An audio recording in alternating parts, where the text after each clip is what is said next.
Welcome everyone. So we're here because we are trying to be slightly closer to some of our citizens and residents who might want to turn up for some of the items on the agenda. We've got a number of apologies. Are you clear on who's sent their apologies? Or are you happy to capture it? I'll capture those, but the one to note is Steve Moore from Devon, who's... Yeah, absolutely. I spoke to him yesterday. That's absolutely fine. Okay, declarations of interest, including annual declarations, gifts and hospitality.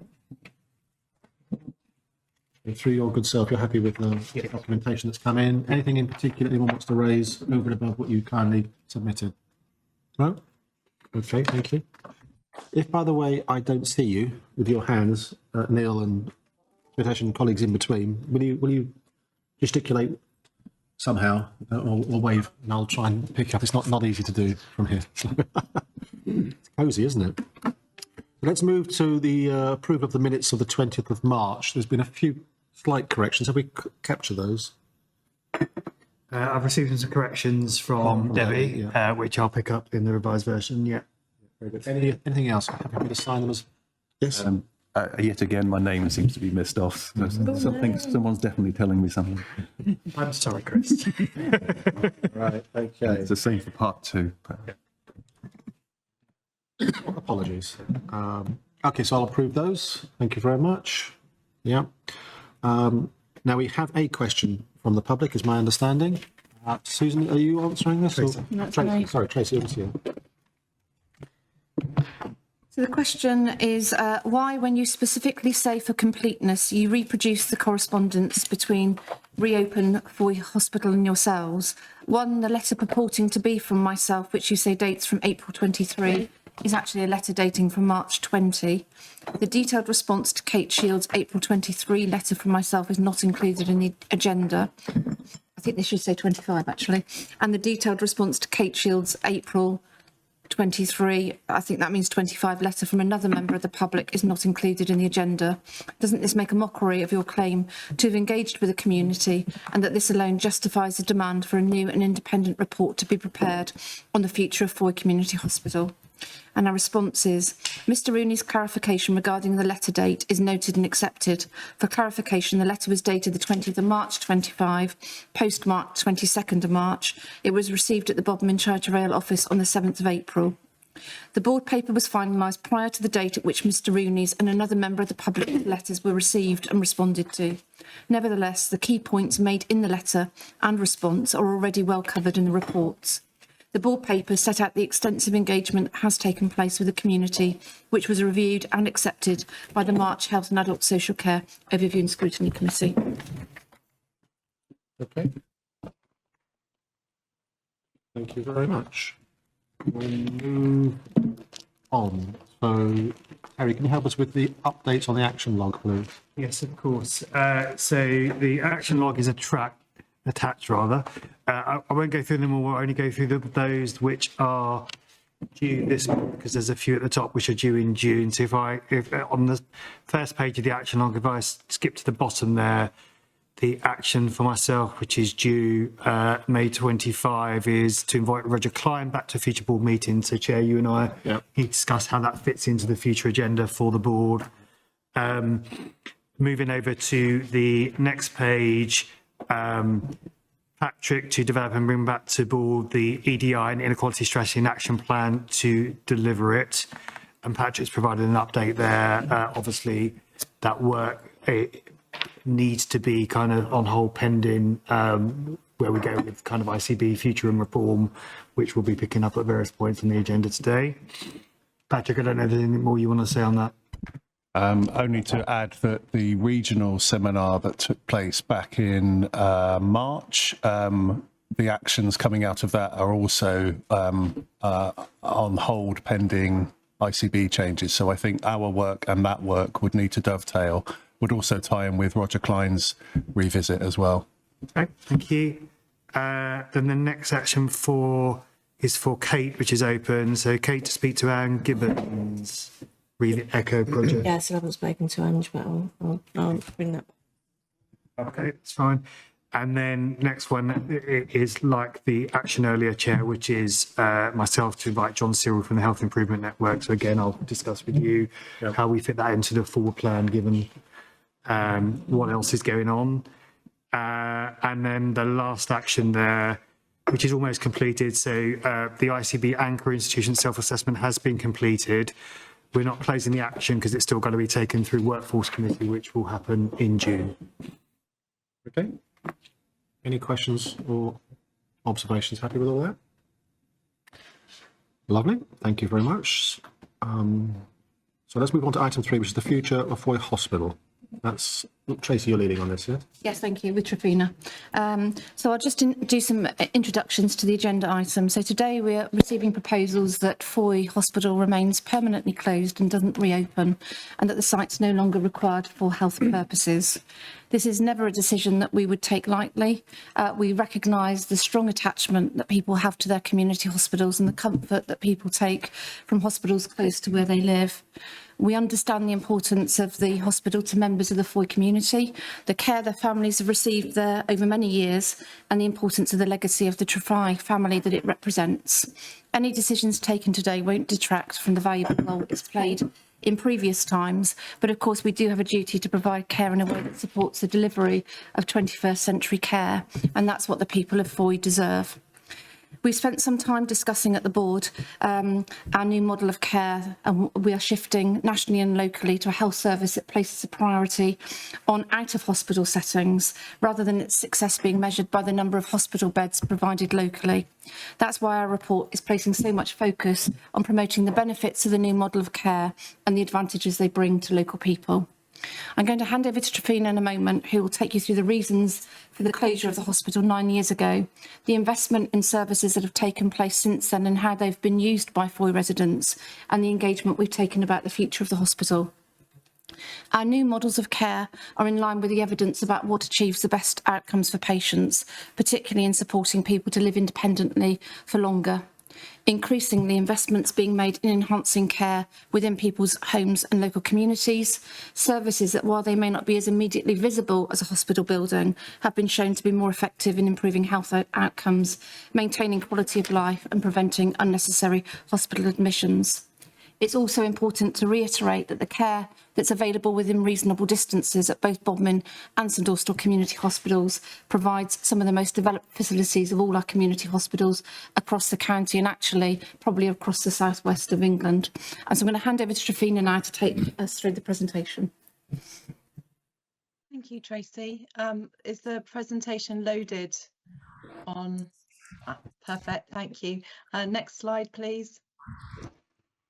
So these are the points that we'll cover today, which summarise the content that you have seen and reviewed within the papers. So looking at the hospital site, its previous service provision, the options that we have explored and ruled out, what we've done around community engagement activities, an analysis of the key themes that have emerged, an update on what we have done in terms of community services strategy and investments since the hospital closed 9 years ago, and summarising with our recommendations. Next slide, please. So just some background and context. The hospital was built over 100 years ago, and the building is owned by NHS Property Services. It was leased to initially Peninsula Community Health and then Cornwall Partnership NHS Foundation Trust from 2016, whilst it was occupied, and the garden adjacent to the building is owned by CFT. It's important to say that we have done our due diligence. There are no restrictions on the use of the building site identified in the title report. There are some restrictive covenants on the garden, but they don't limit the use of the land for health purposes, and there is potential for other uses if legal approval were to be sought. The service that used to operate from the site were 10 beds originally for basic reablement. Anyone with more advanced needs was always have to be seen in another community hospital where there was a greater skill set and greater access to diagnostic, and a very, very basic minor injury service which didn't have an X-ray. Staffing concerns led to a reduction in beds from 10 to 6 in 2018, and those in 2016, sorry, and the last 6 were closed in 2018. Just in terms of the actual accommodation on the site, the rooms are too small. They don't comply with national guidance. They're not suitable for people with complex needs and dementia. And according to Clinical Senate guidelines, it's too small to be a viable community hospital. Next slide, please. So this slide just illustrates the use of Foy Hospital, both in terms of minor injury services and the inpatient bed in the final year of use. So in its final year of use, about one person a week was attending the minor injury service. Most people were and still attend St Austell minor injury, which has X-ray and a wider range of diagnostics and clinicians with a greater skill set. And you can see from the data there that it shows a split of admissions with 23% of people coming from Foy, 63% coming from other parts of the Foy and surrounding area. Next slide, please. So we have considered a number of options in terms of how the hospital site could be used. We looked at whether we could reopen the minor injury unit, and that has been discounted. It is not viable. It wouldn't be viable from a quality of financial or operational standpoint. We need to remember it was always a very limited service, and in fact nurses were frequently diverted from the ward if they did need to see any walk-in patients. There was always low demand, and the Foy River practice provided and provides a comparable service, albeit recognising that anyone with more severe injuries will still need to attend St Austell because of its greater capabilities. And the significant factor here also is cost. Major capital investment would be necessary to upgrade the building to an acceptable standard for any clinic-based services. As you'll be aware, capital funds are extremely restricted, and any that became available would be prioritised to other CFT sites that not only serve a larger population but comply with National Health Building Notes. Funding would also always be prioritised now to support our community-facing model of care, so more patients can be cared for in out-of-hospital settings. Next slide, please. We also looked at the options around re-providing the inpatient beds. The same cost factors apply, but additionally, it's important to note the limitations around the room size and the bed spacing, and that important requirement by the Clinical Senate that community hospital beds should have a minimum of 16 beds to sustain a viable hospital. There are also location, parking and access constraints, which mean the scope to expand the site is extremely limited. Next slide, please. There was also consideration given to whether it could be repurposed as a care home. The same costs and capital constraints previously outlined apply. What's also important to note is that it's not a strategic fit. CFT are not commissioned to provide nursing home services, and also the NHS Kernow and Cornwall Council's care home market development strategy has not identified Foy as a priority area to develop future care homes. It wouldn't be viable as a care home site because national benchmarking states that 50 beds is a minimum for a profitable home, and certainly local providers have highlighted banks are reluctant to fund smaller homes and they're harder to sell. And again, the site's size, its location, its limited parking, its limited access and public transport preclude it from being a viable care home. Next slide, please. Other options that were considered were whether it could be repurposed for day services or clinic, office accommodation, or a community hub. The same constraints previously outlined as reasons for discounting the previous options apply here as well. On the community hub, it's also worth stating that actually not only is these types of services beyond NHS core responsibilities, there are other venues that could be more appropriate within Foy. Next slide, please. So the next few slides detail the extensive community engagement that has been taking place, started in 2019. So we can chunk this into several stages. From January 2019 until the start of COVID in 2020, the then commissioning organisation NHS Kernow led on a community engagement project. They held a series of workshops where stakeholders and anyone who wanted to kind of get involved from relevant organisations could attend, and they worked through the rationale in terms of looking at the possible options. The project had to be paused because of the start of the COVID pandemic in 2020. So then we entered the next phase. Next slide, please. So we then went from a period during the COVID pandemic when the specific engagement around Foy Hospital was paused. However, the ICB then undertook the community conversations engagement across the county and engaged with more than 10,000 people. And that feedback was relevant to the population of Foy, and it informed our 10 and 5-year strategies, the details of which are listed there on the right-hand side. Next slide, please. We then come to the third phase of engagement, which is when we restarted the project last November. On the advice of the Consultation Institute, we reconvened a stakeholder group. So recognising that a long time had passed since the last stakeholder group, we reconvened a meeting in November, and we went through all of the previous options, and we looked at whether there was any new information that led to us identifying new viable options, and we identified that was not the case. It was agreed then that we would start, again on the advice of the Consultation Institute, to undertake a period of 5-week engagement. The Consultation Institute had actually advised that we only needed to do this for 4 weeks, but because the engagement fell over the Christmas and New Year period, we felt it fair and reasonable to extend this to 5 weeks. And that engagement consisted of a public drop-in session held on the 7th of December when 90 people attended, an online survey option, a paper survey option, which was well promoted. And in the end, we had 46 responses to that survey. It's important to note that the Health and Adult Social Care Overview and Scrutiny Committee have been briefed throughout this process, and in March they reviewed and approved the process and all the recommendations that you are receiving today. Next slide, please. So this is just an example of some of the approaches that were taken to engage with the local community. So a huge thanks to the ICB communication team, whose overriding principle for the engagement was that it must be accessible and we must try to reach as many people as possible.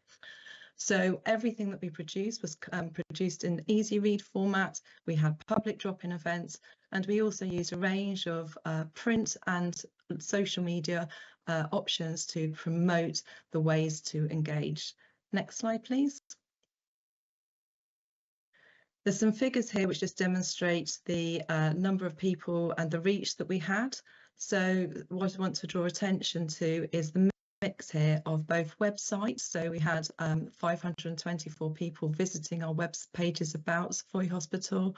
We also made sure, in response to feedback from the community, that we used local assets and billboards and shopfront windows to promote the ways of engaging. So we put 40 posters displayed around the towns, and we also put hard copies of the surveys in key locations, including the town halls and some local businesses. Next slide, please. So when we've analysed the themes that came up from the public engagement event, the workshops, and the public survey response, we've identified some key themes. So the ones that come up at the top are the impact in terms of making sure that a local population have services that they can travel to and are easily accessible. The other key thing that came up was the need for the future of the sites for there to be some local benefit to the community. There was also frustration with the delayed decision making, which we have had to acknowledge has happened in part because of the COVID pandemic. All of these engagement key themes have been analysed and a response provided in the engagement report, which is attached as an appendix to your main paper. And those have been considered and have informed our recommendations today. They've also informed a separate action plan in terms of how we will now engage with the community to address some of the themes that arose. Next slide, please. So I'm just now going to move to looking at what has changed since Foy Hospital closed 9 years ago. As Tracy outlined, our strategy now and our investment is profile to shift from hospital towards community care, and this anticipates people living longer. We also know that bed-based care isn't always the most appropriate outcome for people, and in fact the 2019 Embrace Care diagnostic found 67% of people in community hospital beds would be better suited elsewhere. Next slide, please. So there has been investment and development in other types of services. So embedded care, we now have 2 extra end-of-life beds at Mount Edgecombe. We've got 5 new dementia assessment beds at Hendra Court and Parr, very close to Foy. And we have the Bodmin Community Assessment and Treatment Unit with 24 beds. And in the last 12 months, 27 people from Foy were seen and treated in that unit. Next slide, please. In terms of what we've invested in the community, in terms of services that support people in their own home, we have the Falls response car, the X-ray car, investment and additional staff in the acute care at home, the Bodmin same-day emergency care service, which in the last 12 months, 9 people from Foy attended, and we're increasingly seeing people being seen and supported and treated in virtual wards. And we've also seen significant investment in reablement capacity. So this is the capacity that either keeps people in their own home when they've had a fall or some kind of urgent crisis, and it also is a service that supports them home after a stay in the acute hospital. Next slide, please. So in GP services have also seen new roles and additional capacity. So some of the roles are listed there. So what's changed since 2016 is we have additional social prescriber roles, additional physiotherapists, new roles in terms of mental health practitioners, pharmacists, frailty nurse, care coordinators, and services that are reflecting our shift to prevention, so a specialist diabetes nurse, and Saturday super clinics providing holistic support for people with long-term conditions, including diabetes. Next slide, please. So as Tracy's outlined, there has also been some serious and significant developments in how we deliver planned care. So the St Austell Elective Surgical Hub opened last October, and that brings day surgery closer to the residents of Foy in the surrounding area. And the Bodmin Community Diagnostic Centre has fantastic CT and MRI scanning provision, again providing an alternative to Trelisk. Next slide, please. And then from the very high tech to the low tech but high impact investment into prevention and voluntary sector services, such as our investment into the Kerno Gateway and the Parr Cornubio Hub. And the Parr Cornubio Hub supports people who often seek help from GPs but have no medical need. And it's one of the things that came up from the Foy engagement was that actually the community would really welcome having this type of hub located in Foy. Next slide, please. So here are just a summary of the recommendations that are on in your papers as well. So the first is to note the investment that has gone in. The second is to approve that Foy Community Hospital is not viable for healthcare provision and that the minor injury services and inpatient beds should remain permanently closed. We're also requesting that in recommendation 3, CFT and NHS Property Services consider the key themes that have been raised during the engagement process in their decision making about the future use of garden and building, and specifically the request that the community benefits from any future use of the site. We're also requesting that CFT, in partnership with the Foy Community Hospital, explore if and how the Foy Hospital restricted charitable funds could be reallocated to benefit the health of the local community. Next slide, please. And the final 2 recommendations are that we continue as an ICB to engage with the local community to develop the local model of care using the feedback and the key points listed there, and that we implement the action plan which has been attached to your papers. Thank you. Thank you, Trina.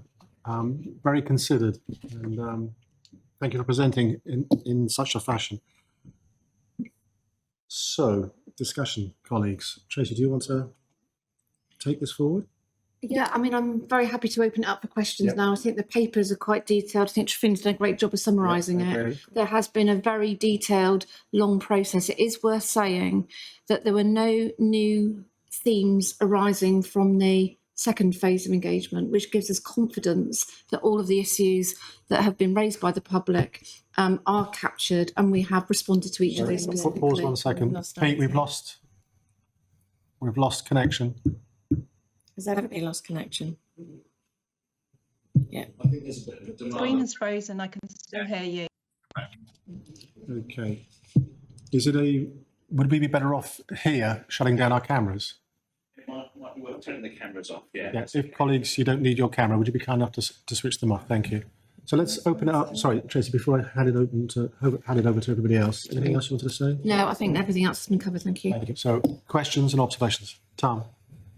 I'm going to say straight up front that I support this decision, that I think there's been a really thorough and fair assessment and consideration of all the different options that are available. Change is challenging, hey? Not everybody will agree with that decision, but we have finite resources and we have competing demands, and we have to make decisions that are right for all of our population. I'd like to really pick up as a broad champion of equalities that there's been a really thorough equalities impact assessment here. That this facility had become unfit for purpose, and particularly in terms of the equality access. Lots of people couldn't actually access it, even if they came from Foy, and we couldn't provide the quality of care that is necessary in this decade now. So, and we couldn't make the investment to bring it up to standard, I think, is the honesty. So I'm looking forward to seeing the plan around the investment on the community services that will come forward to make sure that these resources are there for those people in the community. Thank you very much. Thank you, Chair. I think it's probably best for the record for me to be open about my previous involvement with community hospital consultations. As the locality lead and then PCN clinical director for Penwith, I am the locality. I and the locality were very much involved in the recommendations and closure of Poltaire Hospital and then Edward Hayne Hospital. And so I'm very aware personally of the impact that this has on communities and the very heartfelt association people have with buildings and the legacy that people have left for people in their areas. The Consultation Institute were satisfied and complimentary about the work that went on around Edward Hayne. And the big difference for me now, I'm going to be very honest, Chair, about this, is that the intentions that were left on a broader sense of community service development at the time of the Edward Hayne closure were very much an intent and a direction of travel. What has happened over the last 2 to 3 years with the advent of the ICB is that those kind of intentions are now grounded in reality. And as you've seen in the presentation today, the services available to keep people at home and do the right thing for people are very much beginning to happen and are active and able to be backed up by fact. For anyone in any doubt about doing the right thing for people, I'd point you to the vignette in the public papers, which we'll be looking at next, with Linda talking about hospital to home. And on that basis, the driver that we had in terms of looking at community hospital closures before was about doing the right thing for people. I was heavily involved in the Embrace work, and I do believe that it is the right thing to try, where possible, to keep people at home, and the potential now exists to do that much better. I really welcome the opportunity for the Foy community to be working with CFT to look at work like community hubs, and I would point to the work that's gone on in St Ives since Edward Hayne closure in terms of their community embracing and using the drive they had, which was to keep a hospital open, to actually improve services for the community. So I actually would support this recommendation. We'll do Steve and then Emma. Thank you, John. I think we all recognise the significance and the importance of this paper. It's never easy for local communities or for staff and it shouldn't be easy for us as an ICB board to come to these conclusions, either given their significance. So thank you, Tracy and Trifina. I think there is a significant amount of information in the papers that helps us to move towards a decision. It's particularly helpful, I think, to recognise explicitly the move in language away from bed blocking arrangements into what is possible in terms of enabling patients to receive their care in a home environment or in the community wherever possible. That comes across really strongly. And Neil's already used the example I was going to give from Linda's story, which I think is a really clear example of that.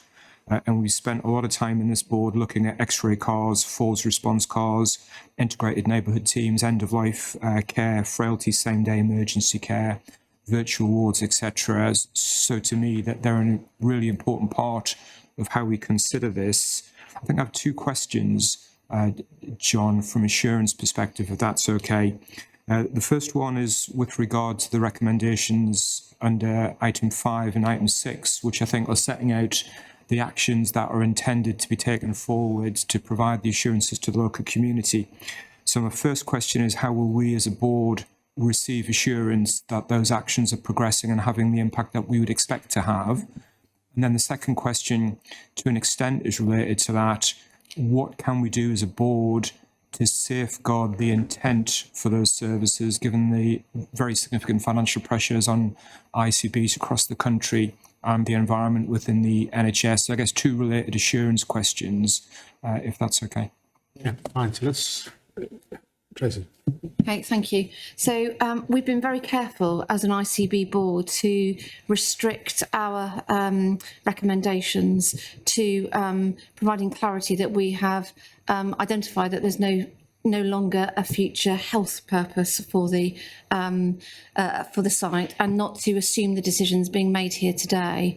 But we have had discussions with both CFT and NHS Property Services that if the decision is made today to support the recommendation, that the next steps in a joined up way will be for CFT and NHS Property Services to agree a way of communicating with the public. So I'll ask Debbie to come in. It is important to say that we have to put some time frames around that, because we are actually holding significant costs associated with the security around the building at the moment. I think that will be important. But if I can hand over to Debbie, just to pick that point up. Thank you. So from a CFT perspective, so I'll talk here as Chief Executive of CFT rather than the Mental Health Partner member. I'm happy to confirm our board's commitment to working with NHS Property Services and the community on the future of the building and the garden, noting that the ownership is separate. And also, and I think this is a very important point, working with the community and the Charity Commission on the future of the restricted charitable funds. And I think that both of those provide opportunities for further engagement. We can't actually make any decisions on those two pieces until this decision is made today from a process perspective, but I am happy to give those commitments formally in this board in public, Chair. Does that answer your question? It does, John. That's really helpful. I wonder, in the conversation that we just had, whether it would be helpful then subsequently to have a report back to the ICB board summarising the impact of those further steps that are part of the report. In saying that, I think I would want to be clear that I support the recommendations in the paper, and my questions are around how we assured that those community-based services will deliver the expectations that we have. Well, I think the second question was about how we secure that community infrastructure we've developed in the context of changing policy around the role of ICBs.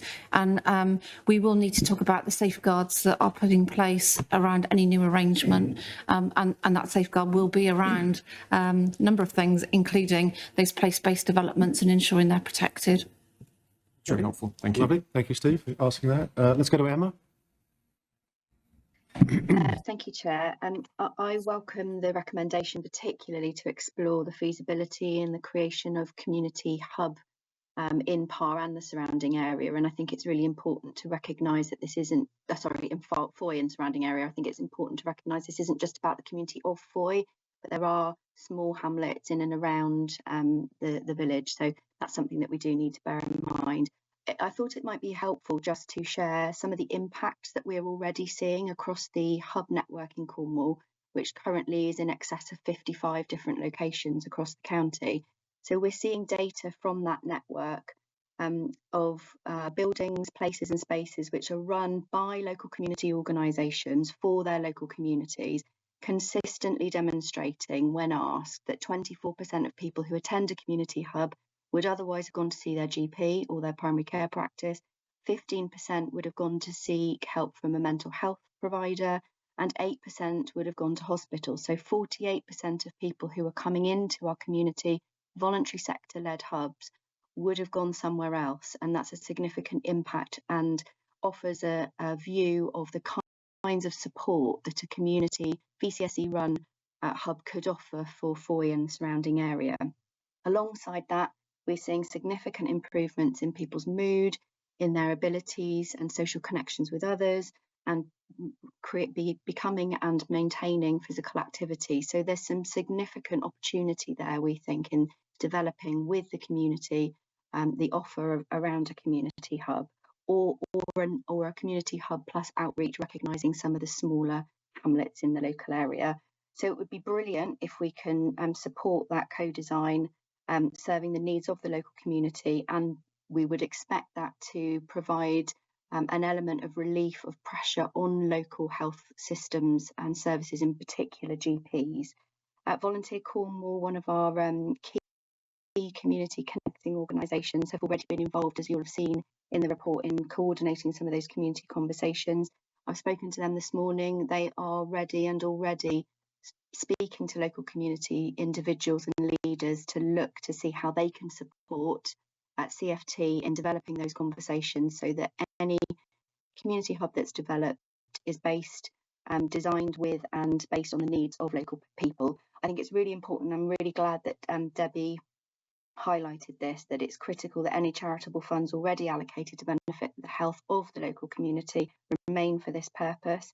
And we really support the channel shift of resources and support from hospital to community, especially when the support is co-designed by local residents of Foy and the surrounding area. So although I recognise that it's difficult to change when you've had a building and space that has been recognised as a local community facility, we think that there are better and more impactful ways that support can be designed and delivered for the local community.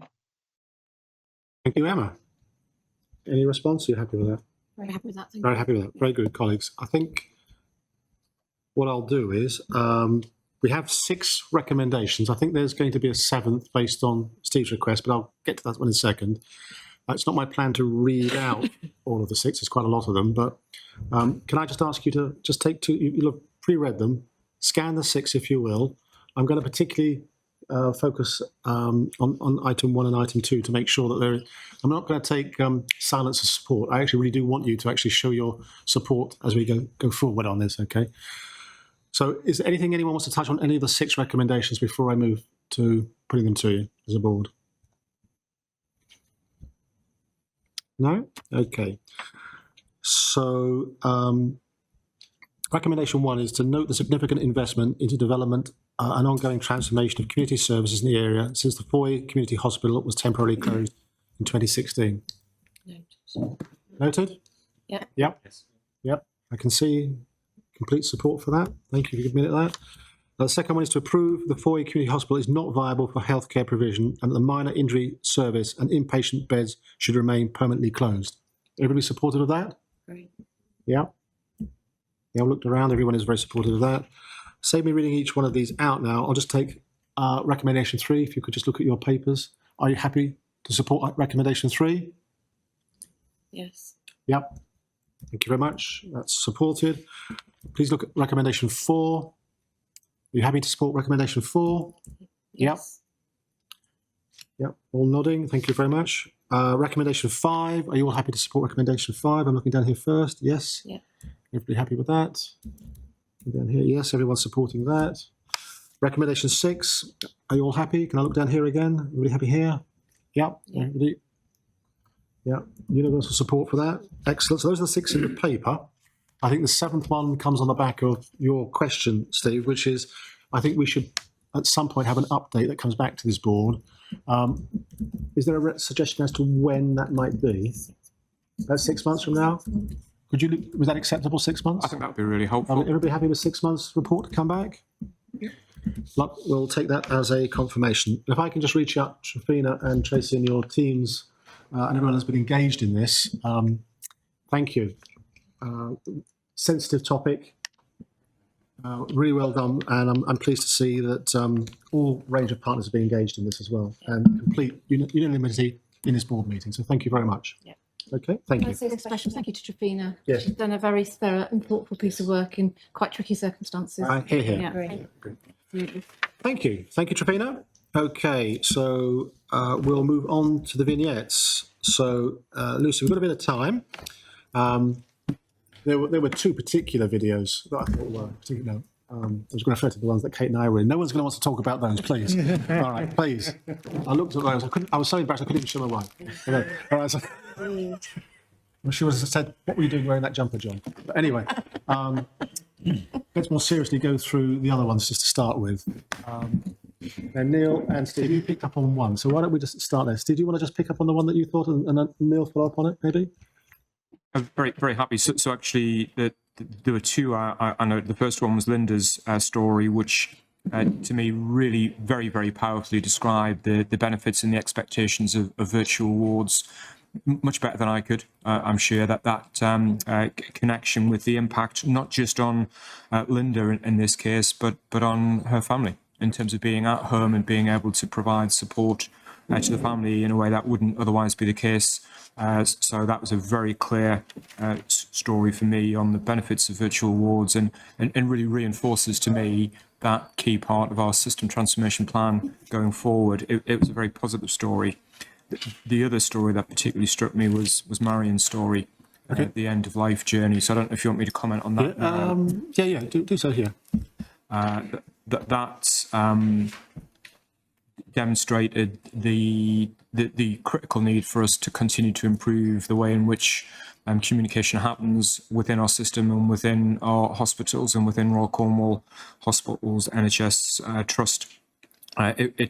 Clearly, very clearly described the impact, the devastating impact of information not being provided in a timely way, and particularly in an end-of-life setting, the impact that has when somebody clearly has a very short period of time left. So that to me was an incredibly powerful story of the importance of improving how we share and communicate information within our system, and how we use that to enable people to die at their place of choice. And of course, one of our other key priorities over this 12 months is the transformation of end-of-life care services, which is designed to do exactly that. So it was a very powerful reinforcement to me, John, of the priority that we have around that transformation. Thank you. Completely concur with that. Neil, would you like to pick up on some of those? Yeah, I think just in highlighting Linda's story, I was really pleased to see the impact that had for her and her family. Marion's story worried me, and I think the key phrase that came through and through was communication. And I just like to just give an example of the kind of thing, particularly around end of life. And I hope that in our work on end of life strategy, this will hopefully come through. Recently, Dr. John Twycross, who was very much in the forefront of palliative and end-of-life care nationally, has died. And in his obituary in the BMJ, it was highlighted that he worked to a particular acronym which was called EMA.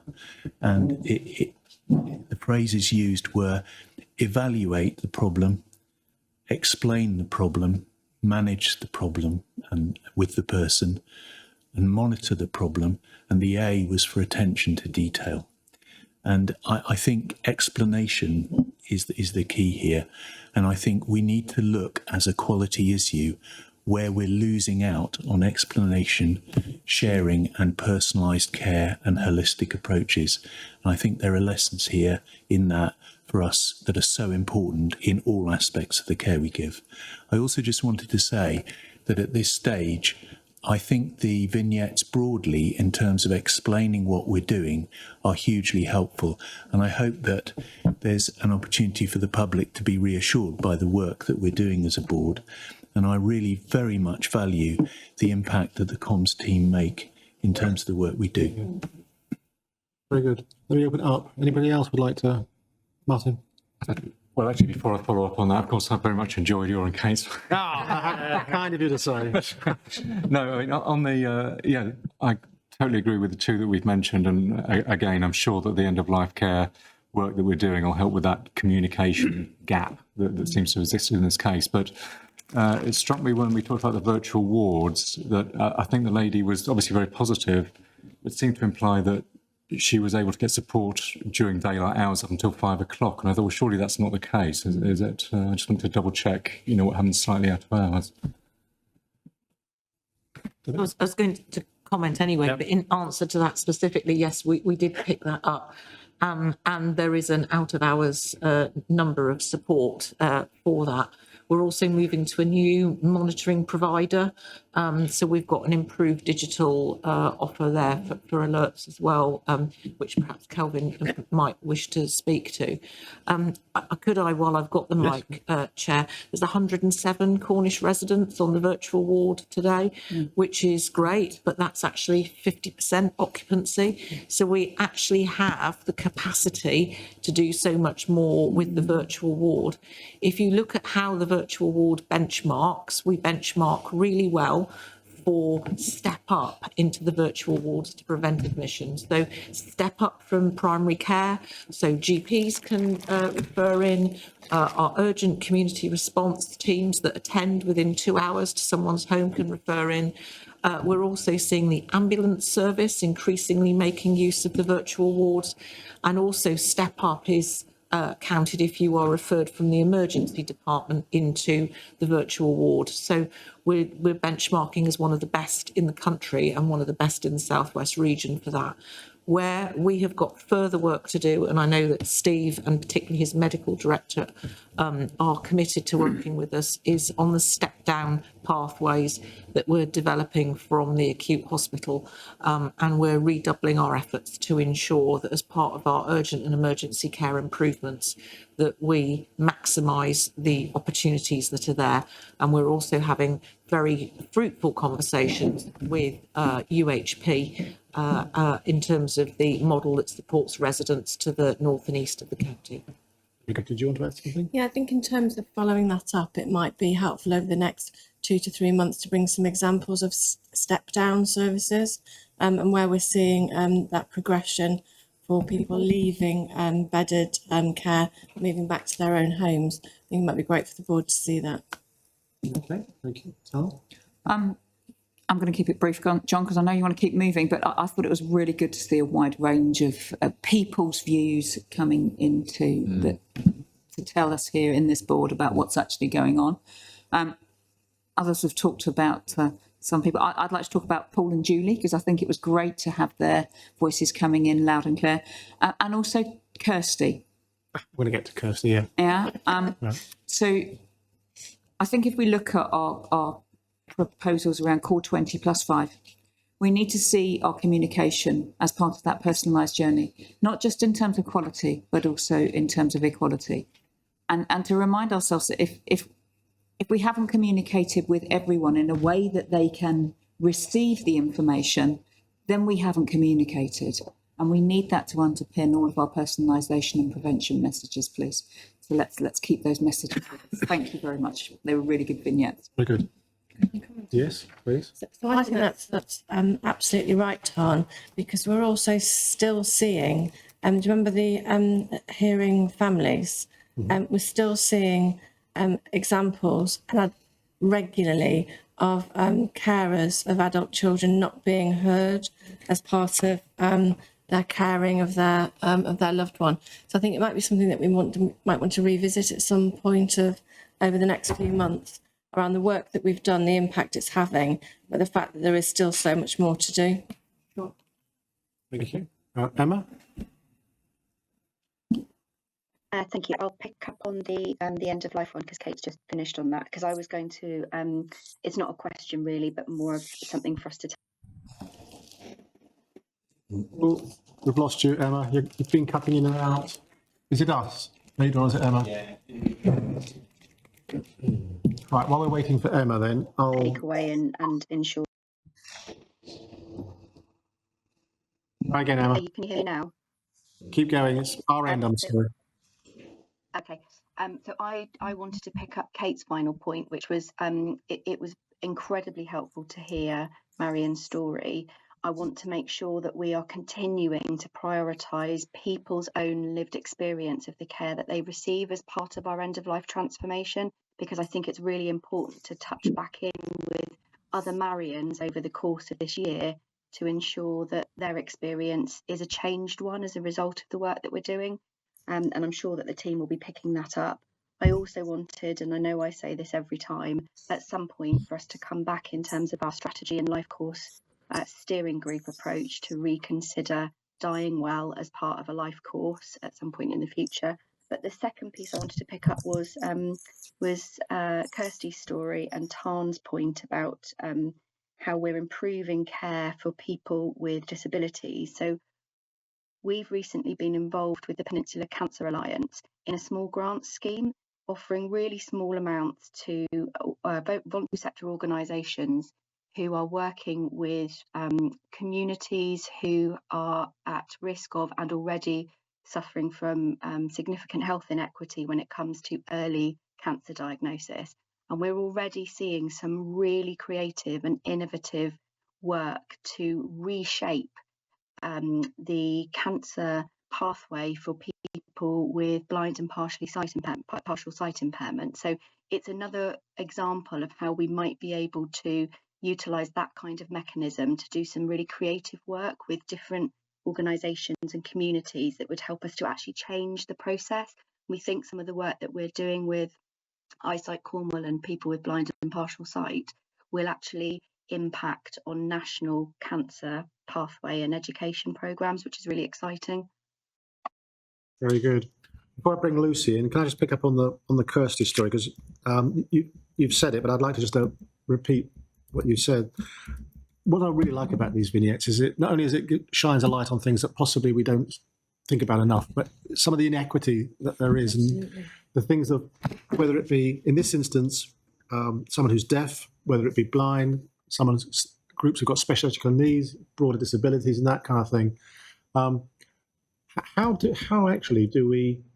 It's a shame we stopped paused the lived experience group, because this would have been a classic example where that group would have had a voice directly into here. So as I said to you this morning, pre the board meeting, it's not dead, that project. It's just waiting for the next iteration. It's waiting to come alive again once we know that's the broader ICB thing. But how, as we go through this journey, are we looking through the lens of somebody who is? Because when I saw Kirsty's story, I'm thinking, well, actually, it's actually pretty obvious when you think about it. But why do we not deal with it? How do we deal with these types of things? So when Lucy and I went to the Cornwall Deaf Society to do the 10-year consultation in a box, we didn't get beyond the first question because they just wanted to talk to us about how they are able to be heard within the context of all healthcare provision. So where they had iPads for communicating in the past, those iPads have gone. Where advocacy was available, that no longer is. So I think it's one of the questions we need to be asking for our core contracts about, do we have everybody's communication needs met as part of delivering healthcare? Because we're really clear around interpreting services for people who speak different languages, but we seem to be less clear about people who've got communication deficits or difficulties as part of ongoing conditions. So we can pick that up. But the thing that I think we should take some assurance of is we are asking questions constantly, and that's 10,000 people spoken to as part of developing our forward view. The fact that we are turning over stones constantly to find out where care could and should be improved, I think should give the board some assurance that we're still looking and that we aren't content that we think we know everything about Cornwall and the Isles of Scilly. Okay, thank you. And again, I'm going to hand over to you in a second, Lucy, but I just wanted to say this. As we're going through the phase of relooking at our integrated care boards nationally, I wanted to say there's two types of things that I think get confused. One is communications and the other is engagement. And I think this for me is a classic example where this is a true value of engagement in driving strategy and outcomes for people. And when people badge something just communications, I think they undervalue what engagement is in driving strategy. And I just wanted to say that out loud and in public, Lucy, if that's all right with you. So I think Susan's done a great job in the paper later on that talks about what we did last year, but I'd like to broaden it. So the work that we've done through our engagement process has changed the way we've asked services to be provided. That's right at the heart of inequality, equity, and us being a reasonable and responsible board. So I'd like to pull those examples out, and Lucy, you will have plenty of them. We're going to give you the last word in a second, I trust you.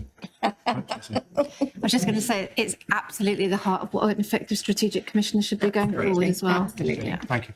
Have the last word, please. It's really just to provide some reassurance that people like Marion and Kirsty are really being involved in shaping what happens next. So Marion's part of our end of life and palliative care and what we're calling our lived experience expert reference group. She's been there right from the start and it will be helping us to implement the new service, working with our operational leads and the clinical reference group. And she's really passionate about seeing change happen.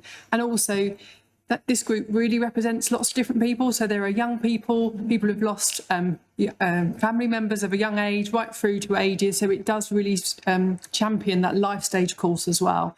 And Kirsty's story is one, sadly, I keep hearing, and I don't want to go back and not change. So I'm really wanting to pioneer this. And the project that's mentioned in the board paper about our diabetes films that we're working with Diabetes UK to produce in British Sign Language, I've had lots of people nationally from NHS and ICB colleagues from around the country who want to use the materials we're making in Cornwall. So we're going to put a Made in Cornwall stamp on them, like our Cornish pasties, to really make and celebrate that.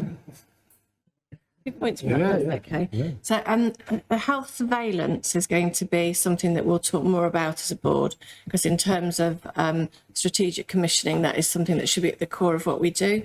This is the rock face of health surveillance. We can do all the data and we can look at it empirically, but this is how we get that qualitative lens around what it really means to people. So I think when we're planning new operating models, we mustn't forget that engagement is also part of surveillance and it sort of links into everything. And my second point was we can't keep hearing sad stories around end of life. We have got a reform scheme that we've committed to putting in place across the county.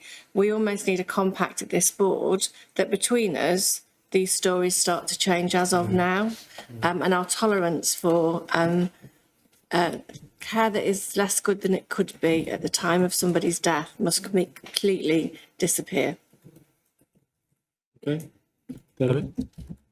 I'd just like to pick up on that, and I know we try really hard not to talk about anecdotes, but we are talking about individual patient stories. And yesterday it was brought to my attention that a Cornish resident was found to be at end of life whilst at home. They did not want to die at home, and an ambulance had been called for that person to attend hospital. However, through the out of hospital offers that we've had in place, it was determined that actually going to an acute hospital was not the best pathway for that individual, and a direct admission to one of our community hospitals for specialist end-of-life care was facilitated that very same afternoon. Now, there is a professionals chat. It sounds wrong to call it a chat line, but it is using the technology that we have available to us now. Our clinicians are actually working across a number of agencies on these individual cases to ensure that we are actually doing exactly as Kate said, which is providing better support. But we know that we've got to scale that and do much more of that. But it was good to hear and see yesterday that one example working in practice. Okay, thank you very much. Okay, thank you, Lucy, as always. Let's move on. Chair's update. So, I think this is the first time in all the years I've been down here that I've not been a written one. Now, I'll tell you the reason why. I thought the time I've written it, it'll be out of date. And I joked with somebody only the other day when I was briefing them, can I call you at 9 o'clock and at 10 o'clock and at 11 o'clock and at 12 o'clock? Because what I tell you at 9 o'clock will be out of date by 10 o'clock, etc., etc. So things are moving at pace. And that's rather jocular, but things are moving at pace. So I thought I'd just give you a perspective. It won't take the length of time that's on here. In terms of what I've been engaged with, there's been part of a group that has been working across the region in terms of chairs, with chief executives, with region, to obviously look at the implications of what's happening with ICBs nationally. There has been a document which, Tracy, we're going to circulate to board members. Has it been done? Yep. Okay, so if you haven't seen it, literally it's now feeding out the ICB model as shown by the national team is now available to you. Please take a look at that. There are questions for clarity, as always, that come from these sorts of things. I'll give you one example. As we start to look into that document and it starts to talk more about the shift towards sort of contract type management that we've got ongoing here, there's an element of performance management. When you read the trade press and that kind of thing, it sort of says performance management is dead with ICB. So I think this has still got a little bit of a journey to go in terms of clarity, landing the detail and how it's going to work. So one of the things that we're talking about is quite how we make sure that whatever comes up with this is that, and certainly, Rachel, I know that we've spoken about this and hopefully we can take this forward, is that there's agreement in writing that once we finally land on the final answer, there is somewhere between region, ourselves, as the ICB and the providers, that we all understand what it means, because there's no point having a document like that where, depending on which lens you look at it, you've got a different perspective on it, because that actually unpicks relationships if we're not careful. And I think having taken so much time and effort, what is effectively nearly 3 years between us, of actually getting relationships where we can be, talking to each other in a challenging but supportive manner, I think it needs to start with clear understanding as to what's expected of us. So I still think that piece of work has yet to be finally been worked through, both nationally and then with region, and then down to our interpretations. That's the first thing. I think the next thing that I wanted to say is that clearly there will be a NHS England conclusion to this process, because if you get to a position where if one ICB wants to work with a different ICB and it leaves somebody out in the cold, that's not right. If we work with an ICB and it's not the natural footprint for patients, that's not right. There are all sorts of major dynamics going on here, but we have been given by the national team, each ICB needs to work to an £18.76 per capita unit price. We're working along those lines. We have every reason to believe once you aggregate this up, that's in the art of the possible. There are a number of options, though, and those discussions are fast coming to a conclusion, but we have still not concluded. I think that's the best way I can put it. And I would be grateful as we move through the day and the next couple of weeks if we can bring our own assessment and understanding as to where we think we are as a group. That would be really helpful. Now, I do want to just touch on one other thing, which I think will help set the scene as it's a public meeting in terms of timing of this, and also help us this afternoon when we go into some of the detail. And to be very clear from the NHS Chief Exec nationally that Q3 is still the timeline where these things need to be enacted by. And if you work back from those moments, there are certain things which are in statute, not to do with the NHS, but to do with HR law and things like that require consultation with staff and that kind of thing. So our timelines are being driven by, in some ways, if you require a solution by X date, certain things have to take place. One of the key dates for us, for all 42 ICBs, is to get our final submissions in by the end of May. Now that's Friday, the 30th of May. So we have, as we agreed 4 weeks ago, the public won't know, this is why I'm saying this now, but 4 weeks ago we agreed, therefore, that we would have an extraordinary board meeting on the 29th. And it will be at that point where our assessment, because it won't be us deciding, it'll be our assessment of the options where we finally think this is where the recommendation is, or the assessment is from our position. So the timelines are really tight, and we've got the chief execs all working together. We've got the chairs supporting them in doing that. We have a region engaged in that process. So working back from the 30th, as we enter the 20th, well, at number 2 in the front of, I say that because I'm not quite sure still whether it's moving from the 21st to 22nd, 23rd, because it's all moving a bit. But come the early 20th of this month, there's going to have to be some assessment from us as to where we think we're at. Indeed.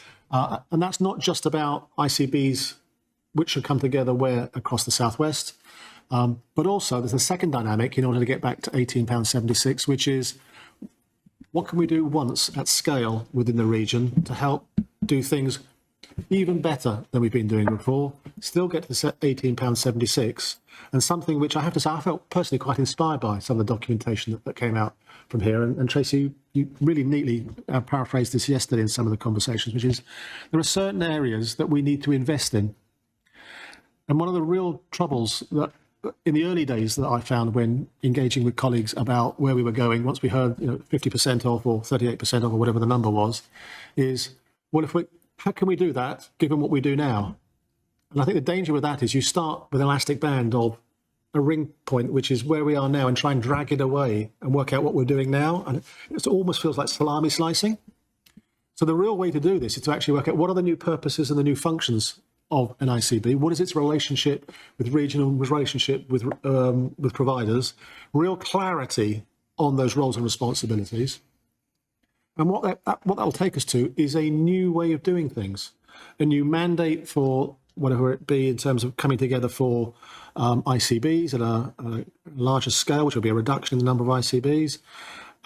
It will be doing things differently. It might be actually saying to one of the ICBs, you do this on our behalf, and we'll take some services from you. That aggregates things up to scale as we go forward. I think at the other end, it allows us to think about some of those skill sets and competencies that we'll need to actually be the right skill sets and competencies to match the new requirements and functions of what we've got. So I think there are things happening at pace.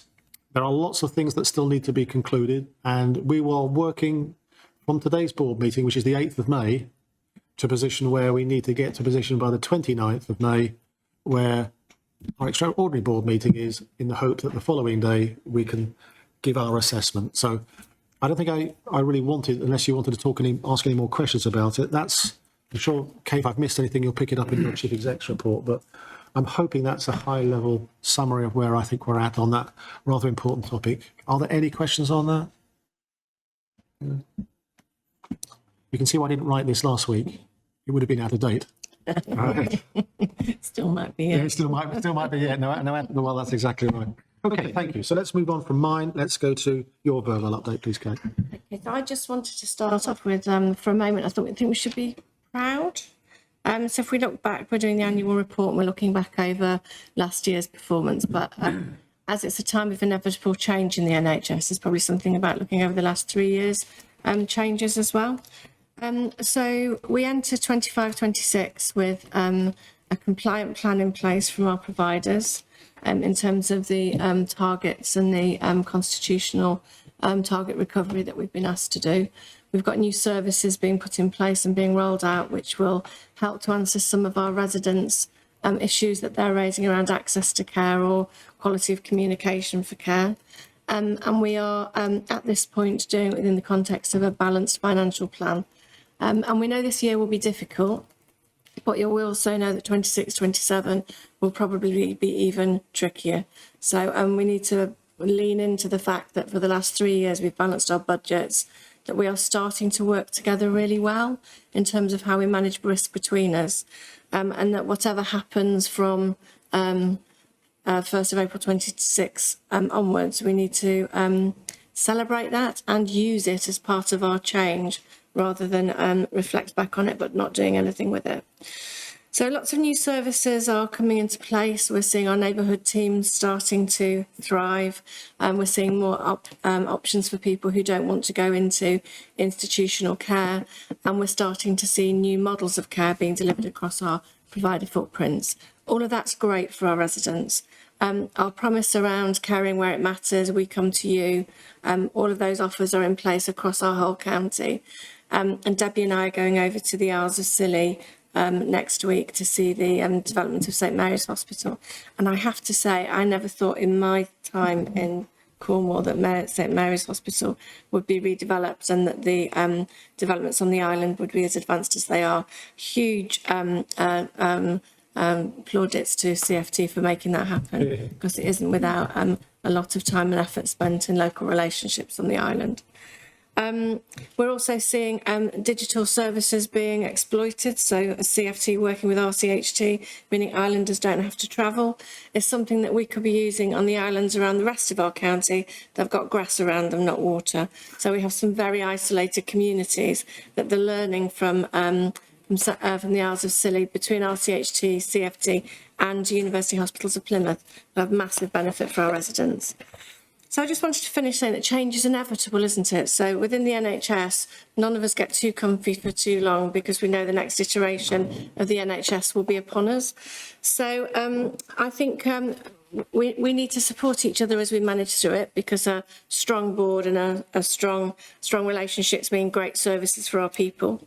We're also going to have to spend a little bit of time about working out how we're going to operate in our new iteration, because from my understanding of where we're going, the old purchaser provider split of a strategic commissioner purchasing services and the development of a payer function that will be extracting value, not just activity, with organisation sovereignty becoming more important in terms of their individual delivery, but with the new ICBs still having that convening responsibility, that although the rules of engagement are changing, the responsibility for place-based working of teams coming together to serve the populations they serve will still be at the heart of what we do.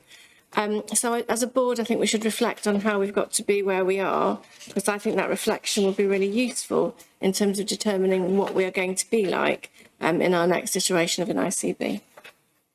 Okay. Any questions for Kate? Steve?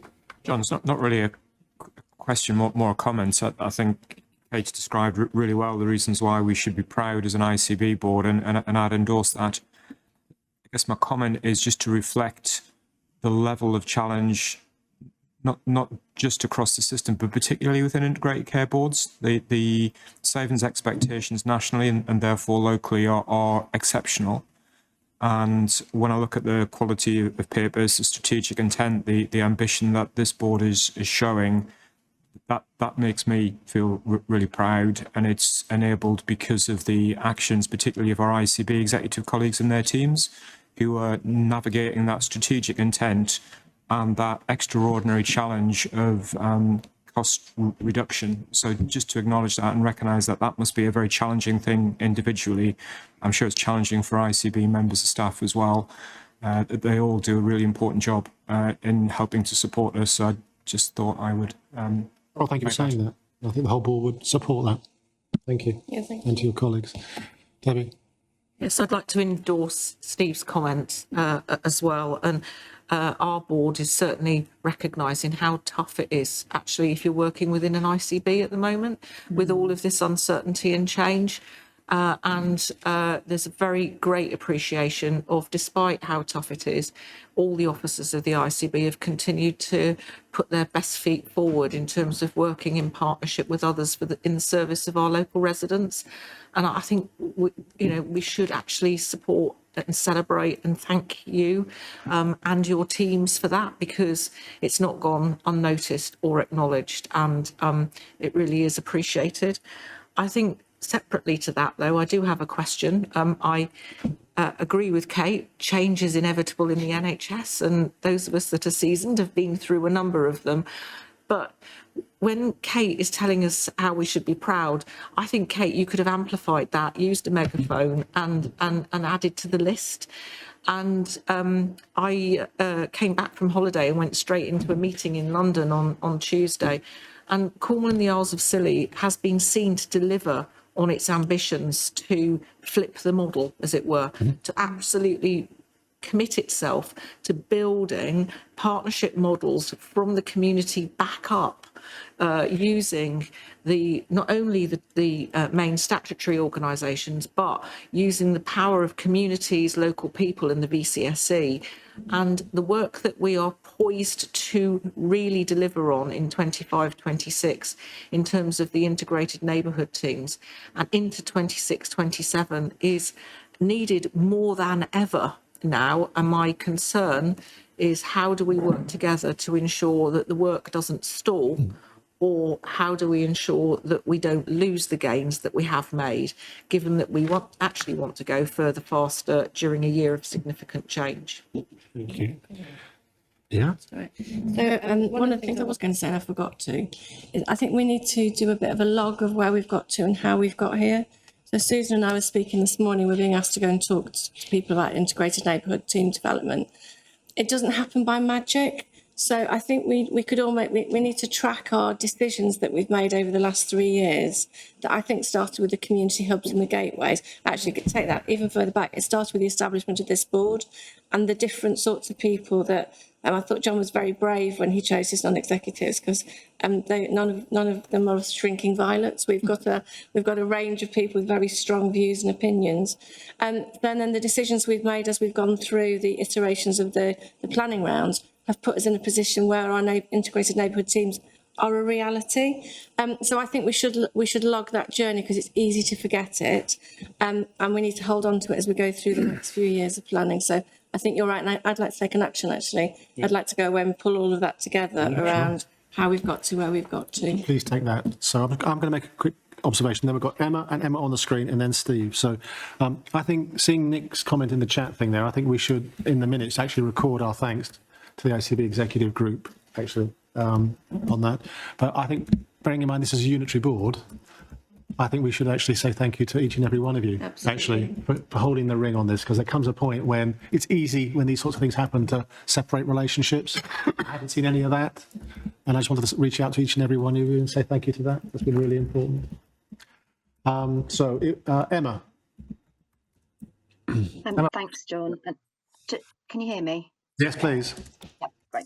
I just wanted to build on Debbie and Kate's points, really, and raise again the point I articulated at our last board.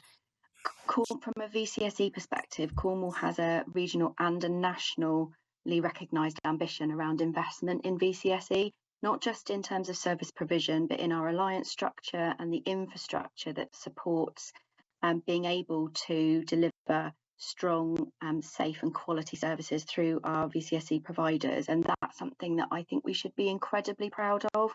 As Kate mentioned, we've seen significant additional investment in VCSE services over the last 3 years as a result of decisions made by this board. And that's, as Debbie and Kate said, that's across things like Hubs Gateway, across the community health and wellbeing, across mental health, and wider ambitions to do more over the coming years. I think one of the things that my peers across the Southwest, where we have a really strong VCSE Alliance peer network, all of us are agreed that the diversity, scale and localism of the VCSE sector has to somehow remain commissioned as locally as possible. We need to try and find a way to retain a strong local VCSE sector. And the comment that I made last time around, as you aggregate up commissioning of services from a VCSE sector perspective, there's more and more potential for that commissioning to bring in big national VCSE providers. And actually, that's not what we have in Cornwall. We have an incredibly strong, locally developed and supported VCSE sector. And I think we really need to find a way to continue to support local VCSE alliances, and with the development of neighbourhood working, retaining the knowledge, skills and experience of our local VCSE providers as we work to reshape the ICB and wider NHS over the coming years.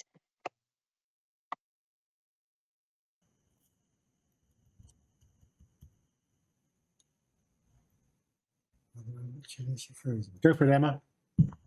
Oh, sorry, couldn't hear anyone then. Can you hear me okay, John? Yes, I can. Yes, go for it, Emma. Lovely. So yeah, I couldn't agree more, Emma. Not just because it's another Emma, but those are really some of many things that we should be proud of. Mine is really more a message in Dr. Stuart Smith's absence. I think recognising the really difficult situations that we are all trying to navigate at the moment, and in particular our ICB colleagues, we're all very well aware that the ICB are being asked to move a variety of functions to different providers. And I think just to make the board aware that in next week's collaborative board away day, there is a significant portion of the agenda which is very much around giving a steer on those functions which may be not only critical to GP but to the wider primary care colleague community. So just to say that there's a panel discussion planned and a lot of work's gone into that. So in terms of what's in the best interest of Cornwall and trying to work together, it's just giving you that steer that work is ongoing. So Stuart is hopeful that there will be more feedback from that after next week's meeting. I just wanted to make you all aware that those discussions are ongoing in collaboration with what you're doing. Very good. Thank you very much. Yeah. Chair, I just wanted to say on this issue that we've been discussing, I think it's really important that whoever gets to throw their hat in any new modelling with all the good things we're doing in Cornwall, it's really important that we not only provide them with a "this is it, see what we're doing" kind of moment, but also some of the context and hard work and agreements that have gone on across our unitary board that have achieved that coming together. Because I think it's really important that people don't, as Kate used it, said, this has all happened by magic. It's happened by hard work and understanding. And I think it's really important that whoever comes with us on this journey really understands that and the VCSE context as well. Thank you very much. Thank you, Kate, for your update. Thank you. John, apologies. I just want to make a brief comment, not at all to detract from the conversation we just had, which is absolutely right, but also to be clear on the urgent need to deliver further, more rapid improvements in emergency care. That Royal Cornwall hospitals particularly, but all parts of the system need to continue on that journey that we are on to enable us to reduce the length of time that ambulances will spend handing over, reduce the length of time of patients in the emergency department. And we know that is one of the key, if not the key, concern that members of our community would have. So I know we've got the performance report later on the agenda, and we'll discuss those matters in more detail. But just to recognise the determination that we all have, and speaking with my Royal Cornwall Hospitals hat on in this instance as well, that the acute hospital has to drive those improvements forward as rapidly as we possibly can. I'm going to build on that in a second. When we get to the partner updates, obviously you can opportunity to do your own, but looking at yours, Smithish, this month, I would like to spend a little bit extra time on yours, if that's all right, just because there are some really important points that just flow from this in terms of place and INTs and the work that's doing on that, not just because it's place orientated, but because of its impact on the acute and how we do that. Okay, should we maybe move on? Lovely, thank you. We touched on it earlier on in terms of celebrating stuff. So part of the reason why, just so you know why item 8 is on there, is I asked Kate to pull together a summary of 24-25. I think that's a good start. I think there are other stuff that we've done. Absolutely. And I think given the fact I asked for the paper pretty late, it's an excellent start. But I do think we should have a record of all the things that we think we've done of substance. I agree. So, but we'll get to that in a second. So, colleagues, you're going to hear my alarm go off at 11:59. Just whoever is speaking at that point, I want us to observe the 12 o'clock 2-minute silence, if that's all right. That's all right with you all?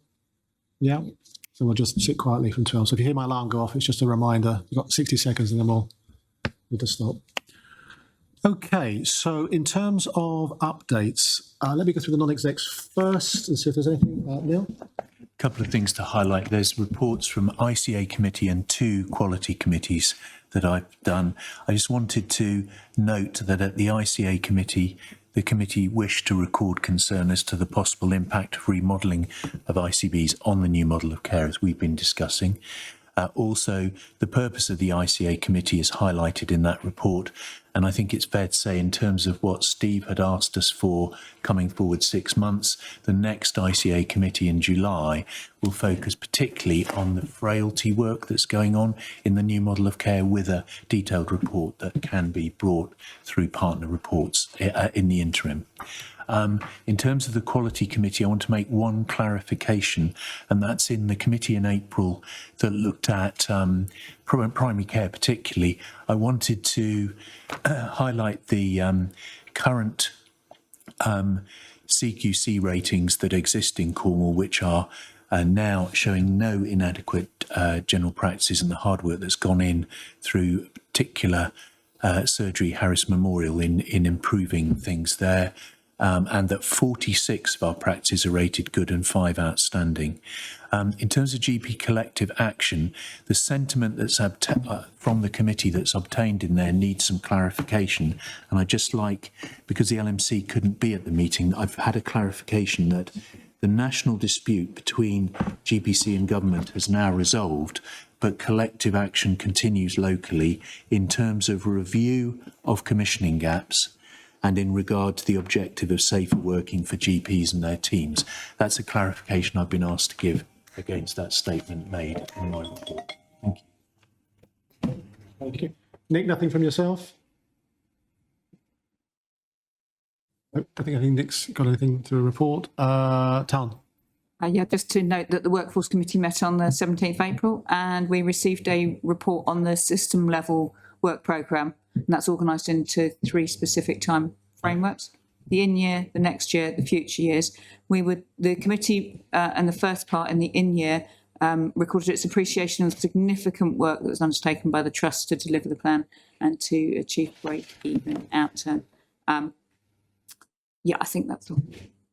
Thank you. Martin? Coming to the end of the audit plan for the year, John, and I suppose, the one thing to mention is that the Head of Internal Audit annual opinion looks to show a reasonable assurance for our controls for the year, which, will enable Kate to sign off as accounting officer that she's maintained an appropriate level of assurance throughout the year. I don't get to go to that. So. Me neither. I just get to receive the opinion. Okay. Anything else, Martin? Thank you. Sam? The committee received a commercial update just providing details on how procurement delegations are being exercised in the ICB and noting a few key contract awards. We also reviewed and approved the proposals for the ICB's commissioning of share of the contract for South West Ambulance Service NHS Trust and the amounts involved, and commissioning intentions for children and young people's services.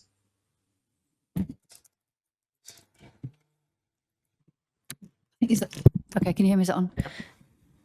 Yeah, I do note that the system has only given partial assurance to its operational plan, which does put it as an outlier amongst others for what is proportionately not an outlier in terms of where you are. So I'm just hoping that the F&P committee and the board will reflect on that and obviously either give full assurance or put in place mechanisms to make sure that there is a monthly assurance. But so you just might want to know that in that context. Thanks.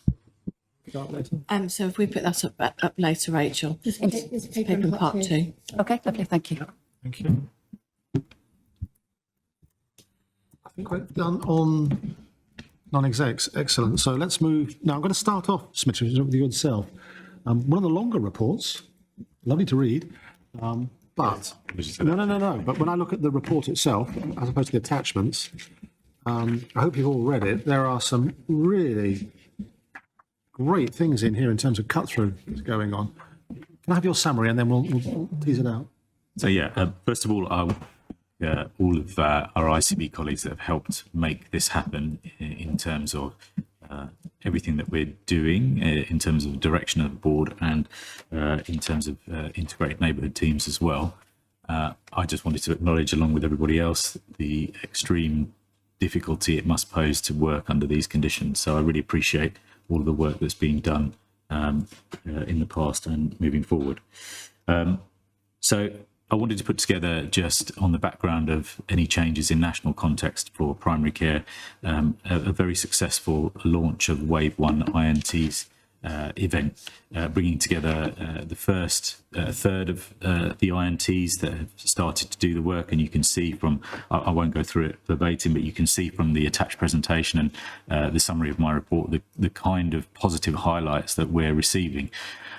For me personally, sitting on this board, I wanted it to be a reassurance that we are seeing a return on the great investment, sensible investment that the board has put into INTs, not only financially, but also as a principle as well, and showing some of the really positive outcomes that INTs can achieve, and in fact are already achieving in this 1/3 of Cornwall that we have. So, yeah, I hope that's given the board some reassurance and some idea of what's coming through with the implementation of INTs. I won't speak to it any further. I think the detail in the report speaks for itself, but I'm happy to open up the floor for discussion. I can just kick off with a question. On page 3, it says, early results show reduced hospital use, better patient outcomes, and more empowered collaborative workforce laying the groundwork system-wide. Can you just tease that out a bit more? Sorry, I missed that question, Jay. You mean in the box section? Yeah, in the box section. Can you just tease that out? Because I'm just trying to just join the dots up between Steve's question earlier on and what you've written here.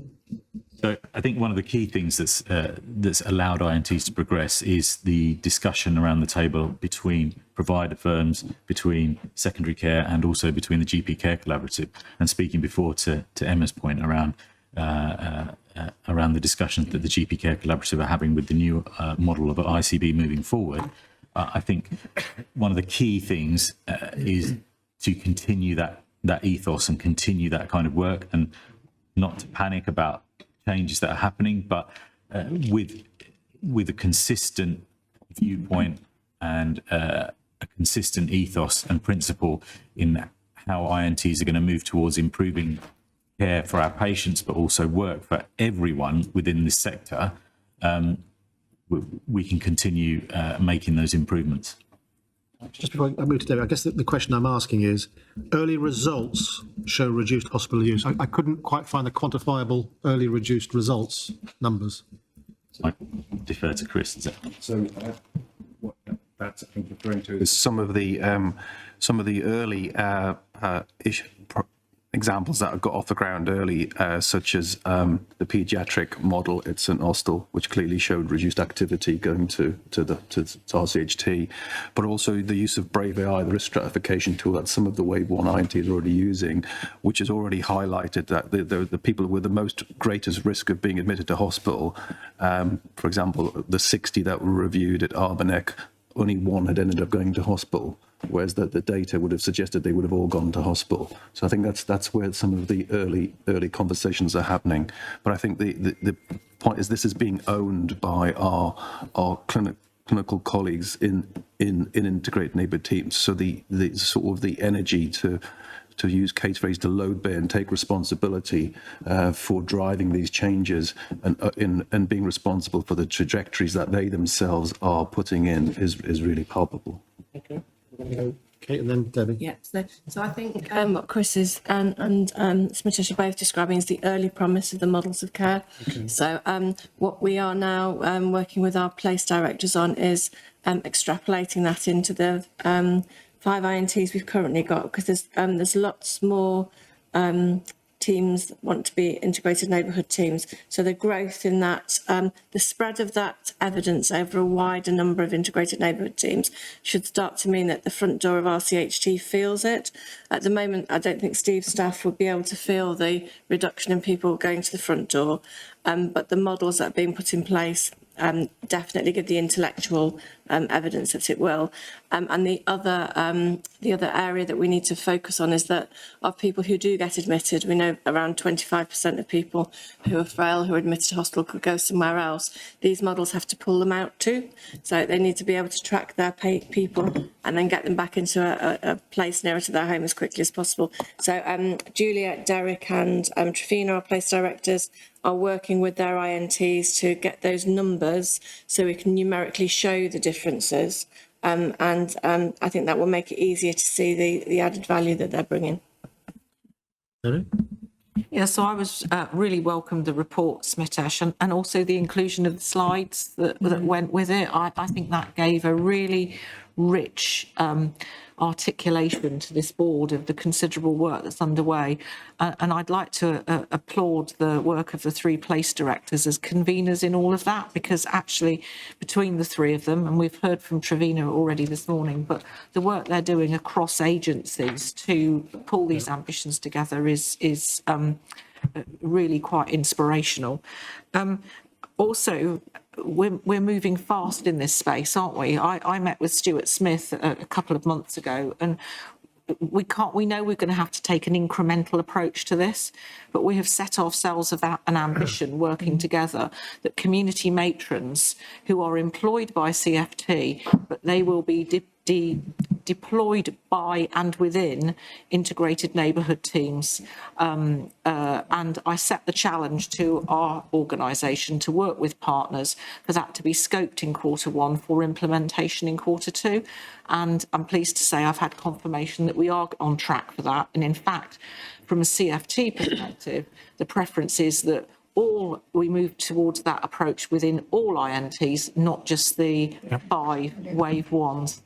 The one area that we need support from, and Kelvin, I know you're highlighting this, is that we need to be able to ensure that for the productivity and activity data that sovereign organisations like ours have to report, that we're able to enable GPIT to do that, because we need to move away from our teams writing into 2 systems. So that is an area for strategic support, and it's not going to limit us, but it would give us greater productivity, efficiency, and remove a barrier for further ambitions if we could tackle that piece. But I'm really quite excited, John, on the progress that's being made. It would be a small incremental step towards achieving some of our greater ambitions. Okay, and just before I bring in Steve, one of the things you've prompted me to think about is that our board signed off the 6 million for integrated neighbourhood teams and place.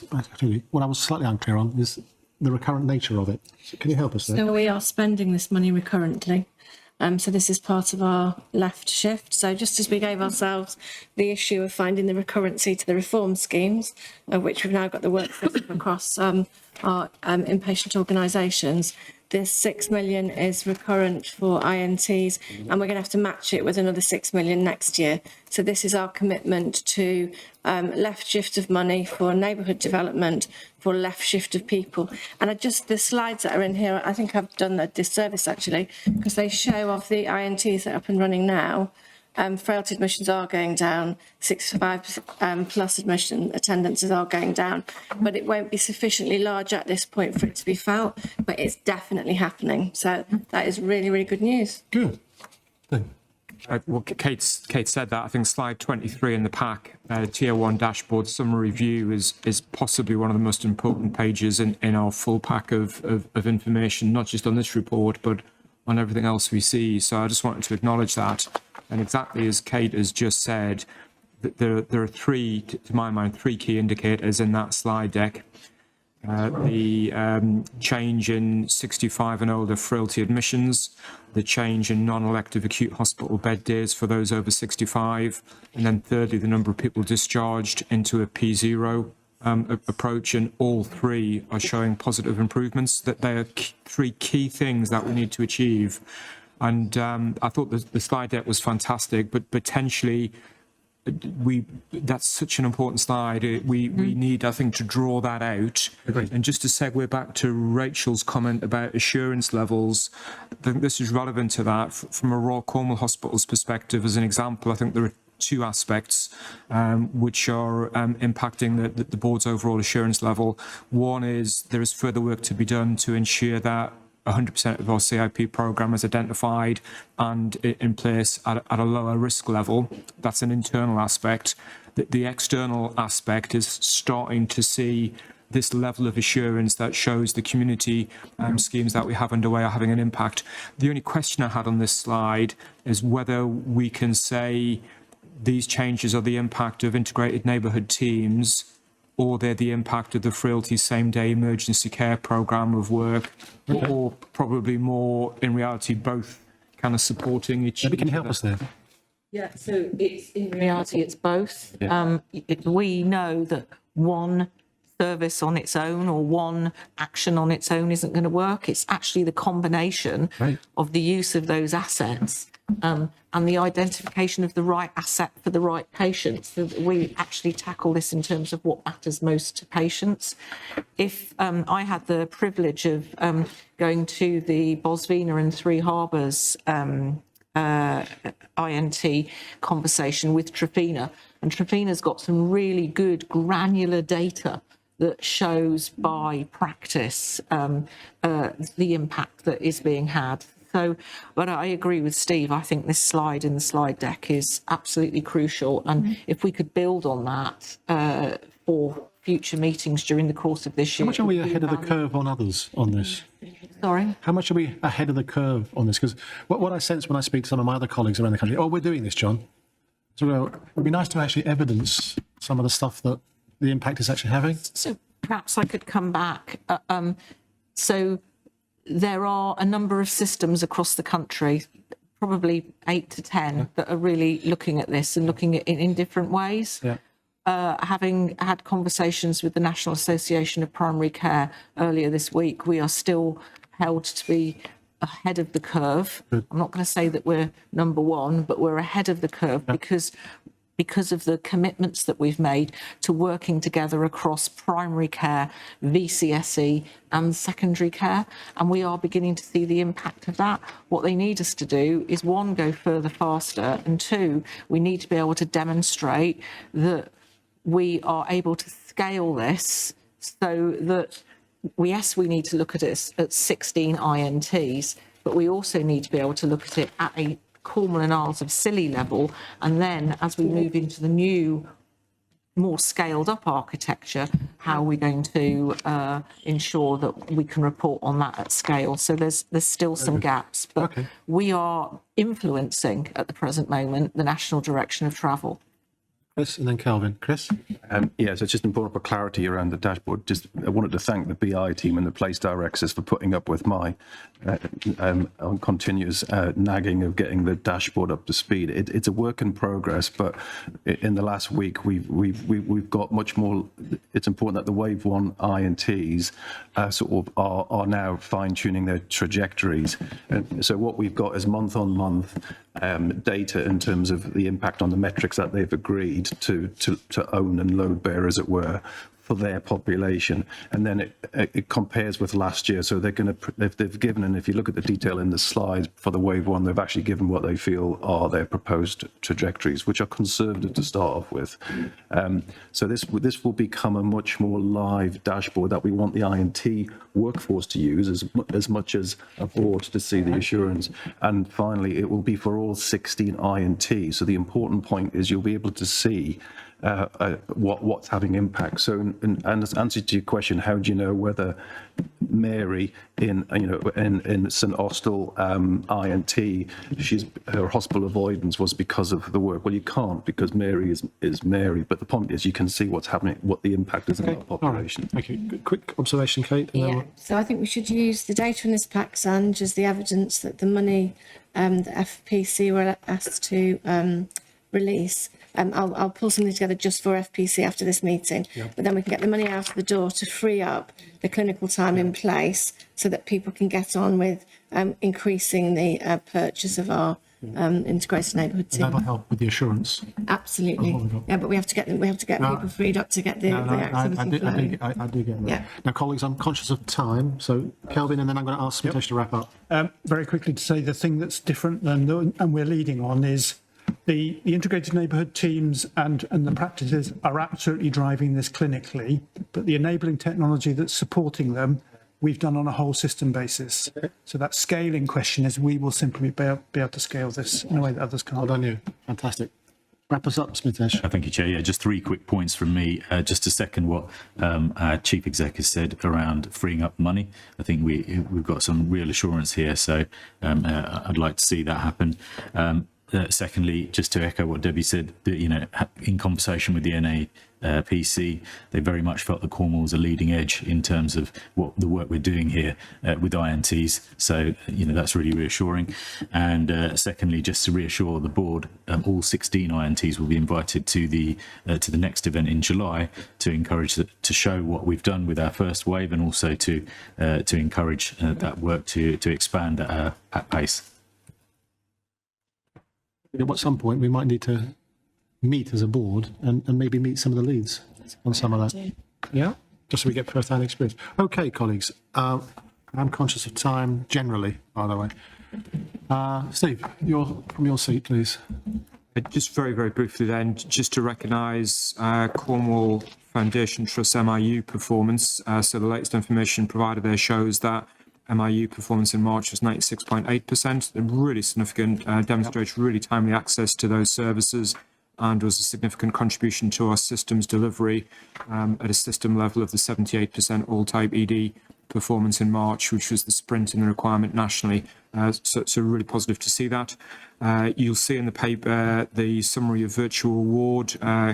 Debbie's already updated on that dip in occupancy, but the aim and intention over this quarter to get that back up to over 70%. From an RCHT perspective, there are a number of updates around the clinical vision of flow and progress on the timely ambulance handover protocol.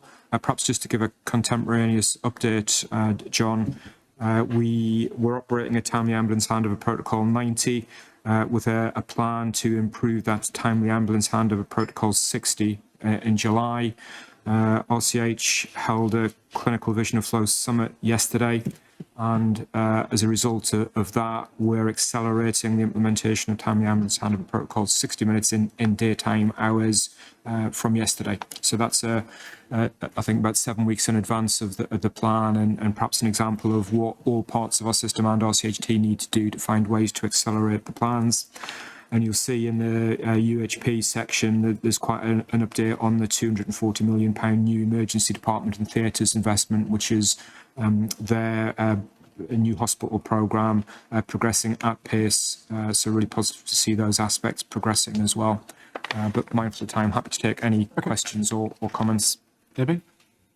Yeah, so Chair, in the provider report, there's reference to 18 weeks and MSK, and at our board at CFT yesterday, we had a presentation on the impact of the community assessment days that we've established across the system, and for very small amounts of money, which we're very grateful for the ICB support for, but working together, the ICB, primary care, BCSE and CFT, we've actually managed in a 3-month period to eradicate the 18-week breaches in MSK through those community events. Now, we are talking about impact. Now, I know it's one specialty, but this board was rightly very concerned about the community wait, and in recognition that there was very little ERF opportunity to eradicate community waits, we were supported by the ICB and the Getting It Right First team.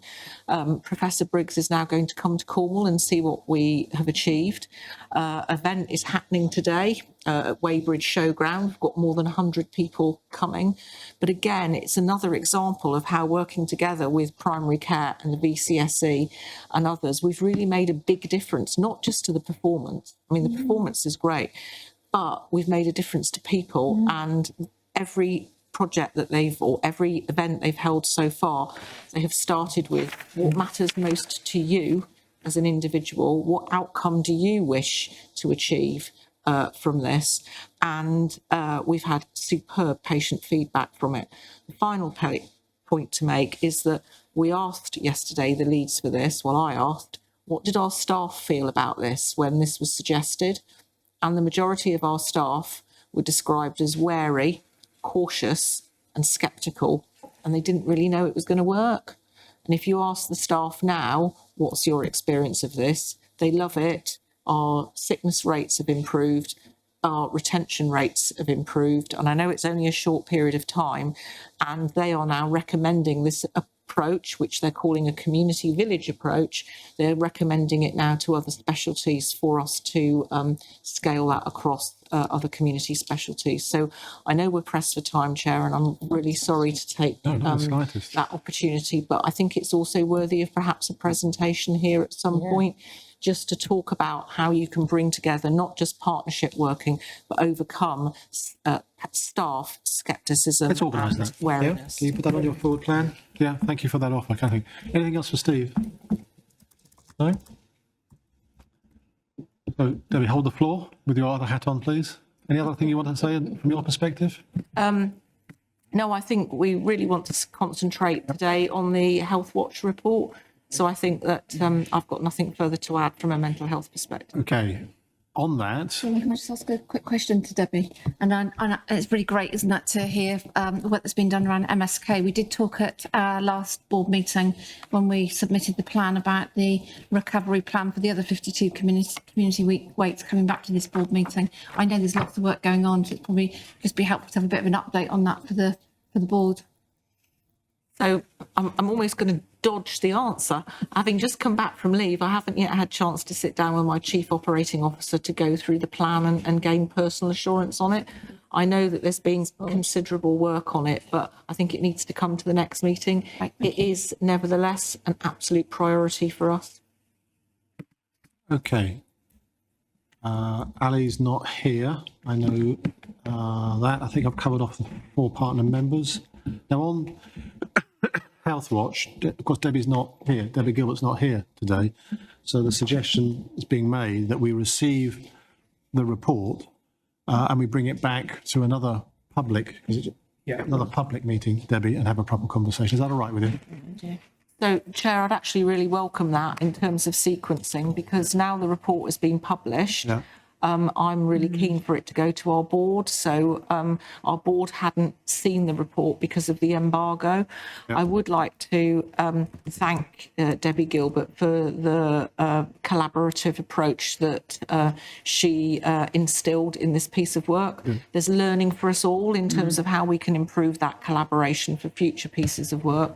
I also think that if we could take this at a subsequent meeting, we'd be able to bring together an action plan. Yeah, let's do that. To link Okay. across. I think that might give much greater public So assurance. let's do that. We'll do it in a public board meeting.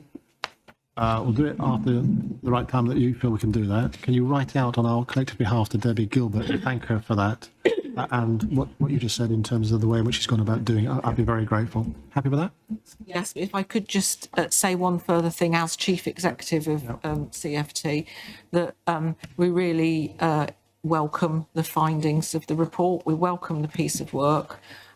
There are themes there that are not unfamiliar, and colleagues will recall that those themes were ones that were very well articulated by Joe McAvoy at our last meeting. But we are committed to working with health people who use services to make those improvements.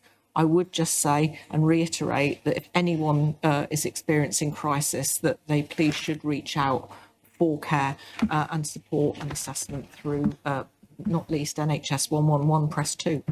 Very good. Okay, thank you very much, colleagues. So now looking at the clock, I'm going to suggest we don't break now because I think we'll get in the way of our respect for the 2 minutes. So what I'm going to do is I'm going to press on to item 8, if I may.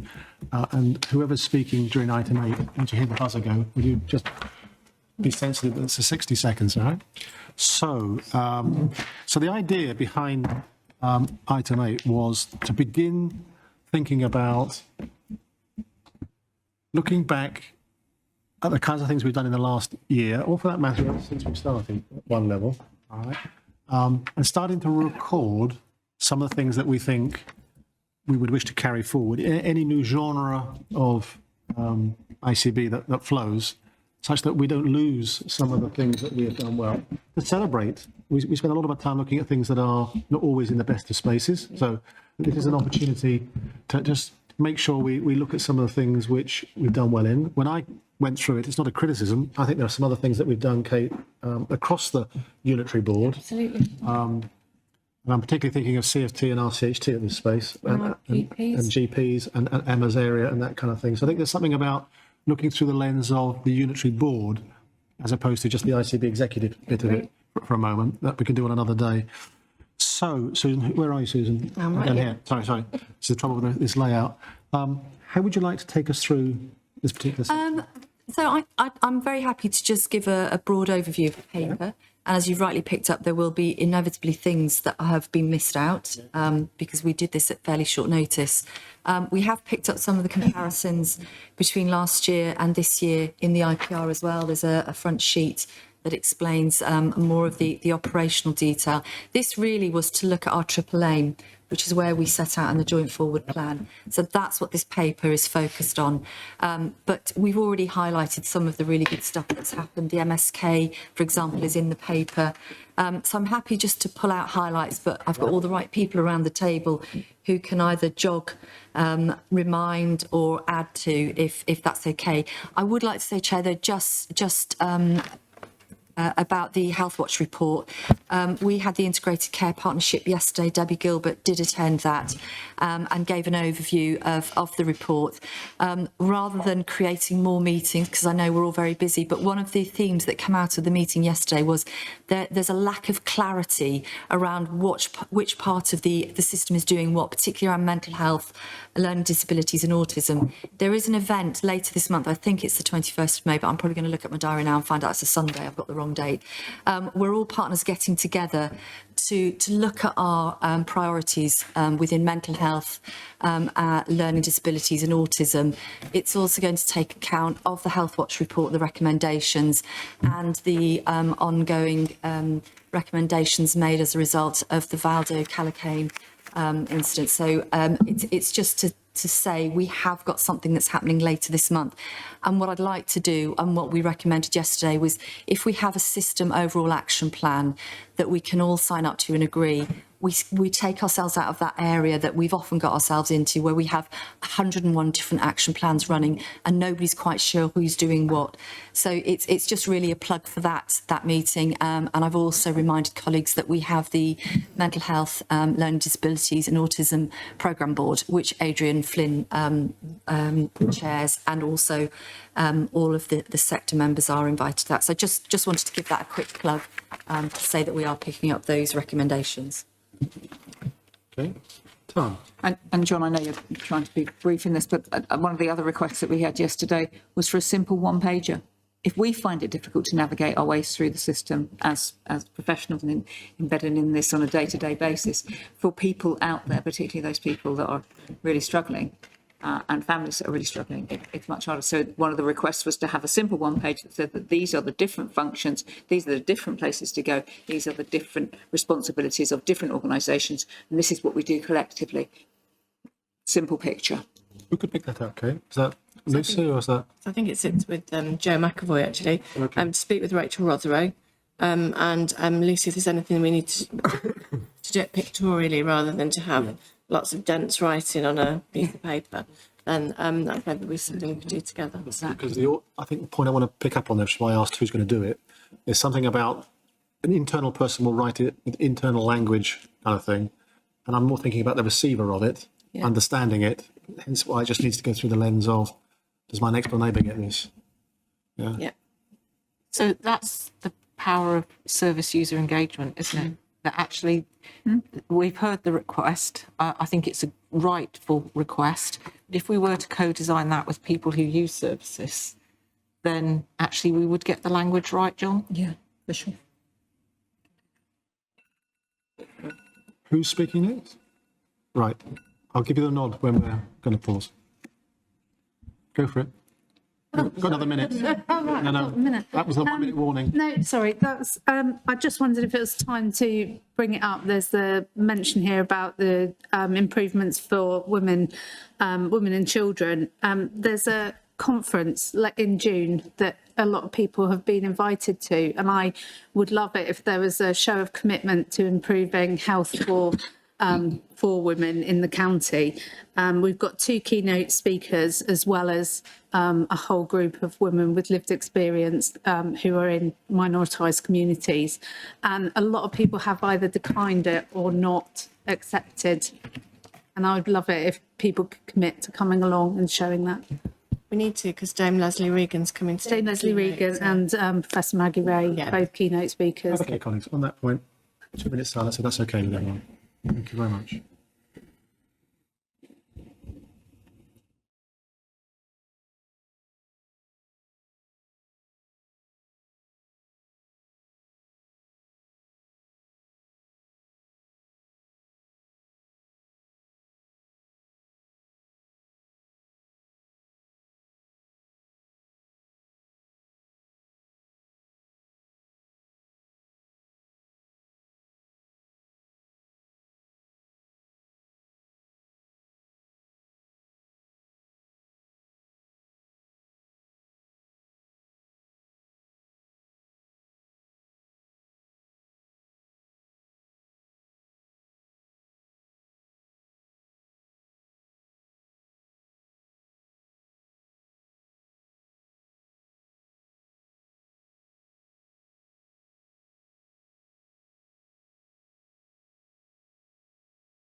Okay, thank you for showing your respects. Thank you. So your question was about invite. Yes, can I, so in terms of women's health, the funding for women's health isn't going to be in place across the NHS from this year forward. So we have money for this year, and I've offered on behalf of Chief Execs in the South West to lead a network of interested women's health workers across the South West. So we're going to set that up, and what I'm hoping is we've all done different things so we can learn from each other in terms of network working in primary care in Gloucester, the work Debo Nines has been doing with Kim Hagar around excluded women, and the setting up of our health hubs through Kerno CIC, that we can then share that work and roll it out as part of mainstream service delivery. But you're absolutely right, because I was embarrassed and a little bit ashamed when Debo Nines showed me the outcomes for women accessing care in the NHS. And I think all of our board could do with hearing that. Poor outcomes in cancer, cardiovascular, long-term conditions generally, fertility, gynecology, women as carers who don't get listened to. The evidence is absolutely compelling. So I think I would join you in urging, if members of this board have been invited to the meeting on the 26th of June. 26th of June. So we work with Kate to make sure somebody represents the board. Oh, well, I'll be there. Oh, yeah, So I think we should try and be there to show Leslie Regan that we mean business. We've got a commitment. Indeed. Is Leslie going? Yeah, she's a keynote speaker. Can you send me the invite? Yeah, I think you've already got it. I think you've got it in. And I'll make sure the whole board's got an invite. Yeah. Okay. Happy with that? Yeah, thank you. Thank you. Okay, so come back to this paper. Celebration moment for some of the issues that have gone on there. We shouldn't lose sight of the finance point you made earlier on about over the last 3 years, in fact, of writing off £140 million worth of our historic debt. That should not go unnoticed, really. And some of the strategic work that's gone on here, I picked up as a key thing in terms of the commitment to supporting right the way through from primary care, social care, into acute care, the whole way in which the third sector are working. Some of our strategies, they're not just sitting on a shelf. Nope. They are clearly beginning to roll out. In fact, I was going to use the phrase earlier on, the point at which rubber hits the tarmac. You actually feel traction beginning to actually get some momentum here. So what are your thoughts on that? Would you concur with that summary? Yeah? I wonder whether we should do it in sort of a social narrative style so it's easy to read. So I thought I'd talk to Lucy afterwards if the board's happy, and maybe we could nick a little bit of every board member's time to start reporting the things that individuals are proud of and collecting what we've done over the last 3 years. And I'd like a little bit of the how. So, you know, when we've made a pre-commitment from 1 year to the next with non-recurrent money to develop a service, that is a how this board has taken a risk on putting infrastructure in place that's then used the next year. So I think it would be great if we could chart that too, Lucy. There's also a positive thing that comes out from this kind of summary, is that in the event that ICBs do merge, we actually have some structured way of looking back and actually carrying into that, not just an emotional, I think we did well because, but more of an evidence-based, able to articulate. There will come times when different people in different groups coming together will disagree, and we need to be able to intellectualize what we're doing as opposed to just emotionally putting it forward. And I think this will only help give that credit to what we're doing. And I think we've got Peter Levin online because he wrote the article that I asked you all to read, Hands Off Our ICB, where he's plotting from a person of using services that we're starting to do what we said we were going to do rather than talking about it. I think that's really powerful feedback. So I think I'd like to therefore draw that item to a close and basically, I'm sorry, John, just by way of, so I think Susan's done a superb job here pulling together this summary, but she did say, is there any omissions? So, and I'll take the blame for the omissions, but the paper itself, Janet Popham wrote it, so you can blame me for anything that's not in it, but Janet pulled it all together. This is not intended as a blame. No, I really don't mind. Don't mind. It's intended as a sort of a bit of a constructive challenge, which is that we do sometimes say, are we talking enough about children and young people? And I'm not sure that that's pulled out as strongly enough in this as I would like. And we've got a great story to tell, so it should be. So we have got some good children and young people's examples. So if we could not overlook that, would be great. So can we target a conclusion of this by July? Yep. Yeah. Yeah, well, I was thinking to bring it back to the June board, actually. Yeah, I'm quite keen for it to be in a public environment, that's all. Oh, right, okay. Yeah, absolutely, for July. Does that work for you? Yeah. And the next one is July, isn't it? Yeah. Tracy's just whispered in my ear. When we have a sort of similar summary of the year in the annual report, you know, so absolutely. it's part of the same type of thing, and then feed into our annual PM meeting. Very okay, colleagues. Great. So let's move to the recommendations. We know the ICB is maintaining an approach consistent with the agreed strategic direction of the ICS. Yeah. Know the ICB is making progress towards the triple aim, etc. You're happy with those two recommendations? Yeah. And as the protagonist of asking for this and the response done so quickly, will you pass it on to Janet then? I will do. Huge thank you. Lovely. So, colleagues, we're now running about 10 minutes behind. I'll make a suggestion. If we could come back by 20 past sharp, BBC would like to start live because I'd still like to finish at 1:30 because we have a really important afternoon as well. So please be reseated at 20 past. Thank you so much. Thank you. We'll be back on the screen, please. Right, everybody back in. Yeah, technically we're working again. Great. So we're a bit behind schedule. Let's see if we can catch up. Number of items that we've got a bit of spare time on, so it's okay.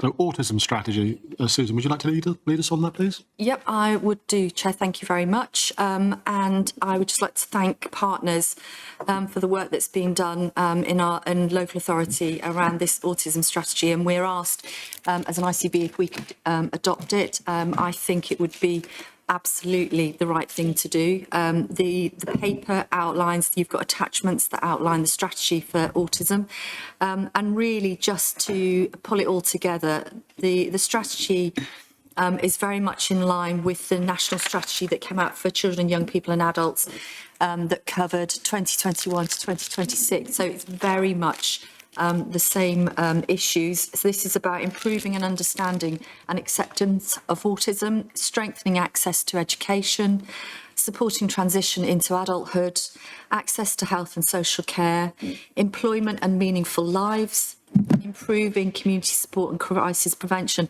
And this very much fits with our overall aim that's part of that triple aim that was in the last paper, around how we move from very institutionalised old-fashioned models into neighbourhood community models. And the autism strategy is doing the same thing. So people who no one was quite sure when they were in crisis what to do, often people found themselves being admitted into environments that did not suit their conditions and actually made the situation much worse. So having more responsive, accessible treatment, care, support in our neighbourhoods is incredibly important, and that's what this strategy is pulling together. So I think it's something that as a board we should endorse, and I do think we should. My suggestion would be that we would publish it on our website. There is more work to do, of course, Chair, to ensure that the words on the page are actually translated into action. So this is currently, the main appendix is the Cornwall Council strategy. Okay, I note that We have worked with them. Yeah. But it's in there branded. Absolutely, yeah. I note it's been through the Integrated Care Partnership. Yep. Has it been minuted as supported at that level? Yes. Yep. Okay. So against that backdrop, it's been through the ICP. And the MSC. Yeah. Overview and Scrutiny Committee. Oh, okay. I didn't know that. Even better. Debbie? Yes, so I, as the mental health partner, I really welcome this strategy and endorse the development of it with partners. It's been a really comprehensive piece of work. Partners have been involved as well as people with lived experience.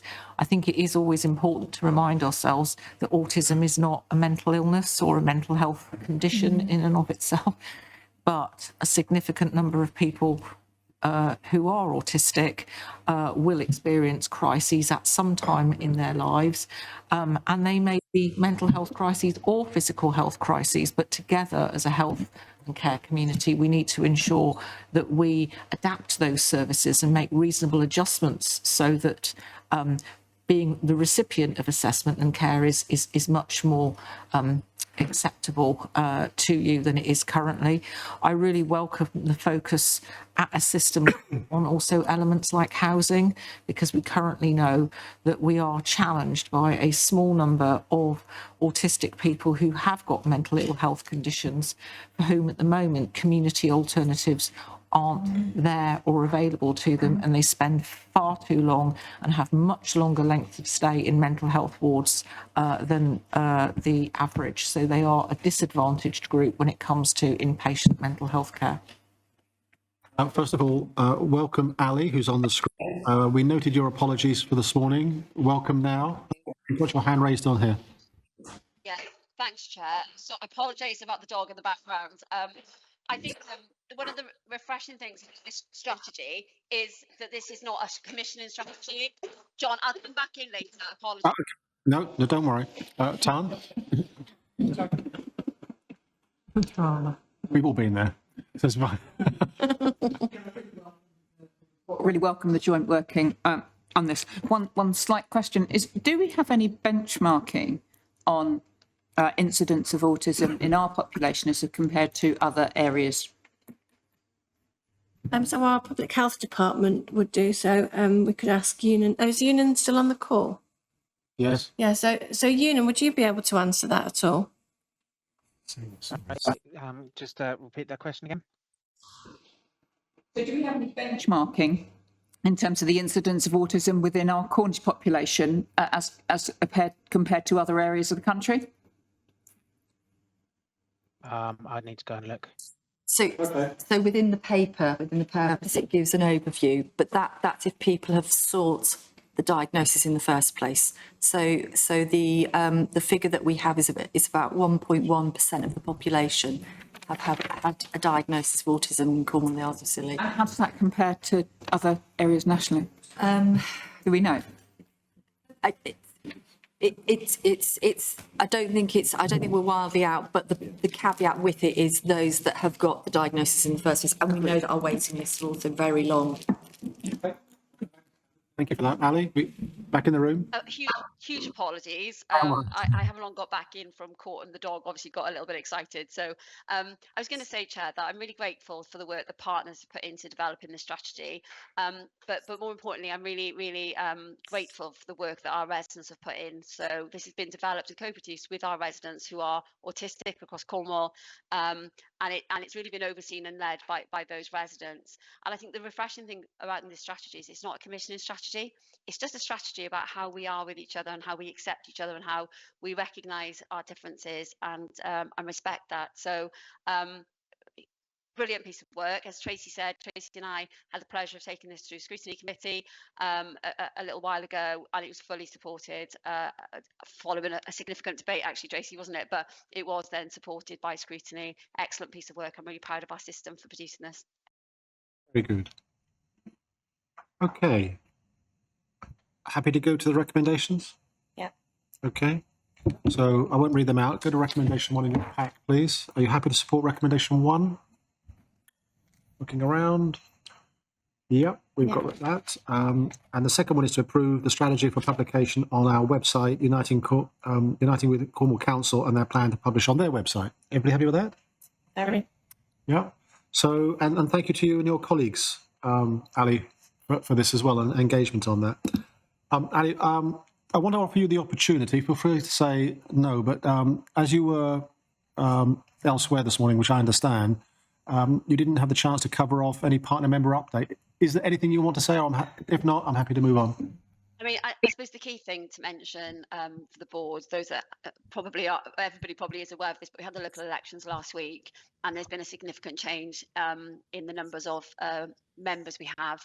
Well, not a significant change in the numbers of members have, but we've got 49 new members, and it's the highest level of new members that Cornwall Council, I think, has ever had.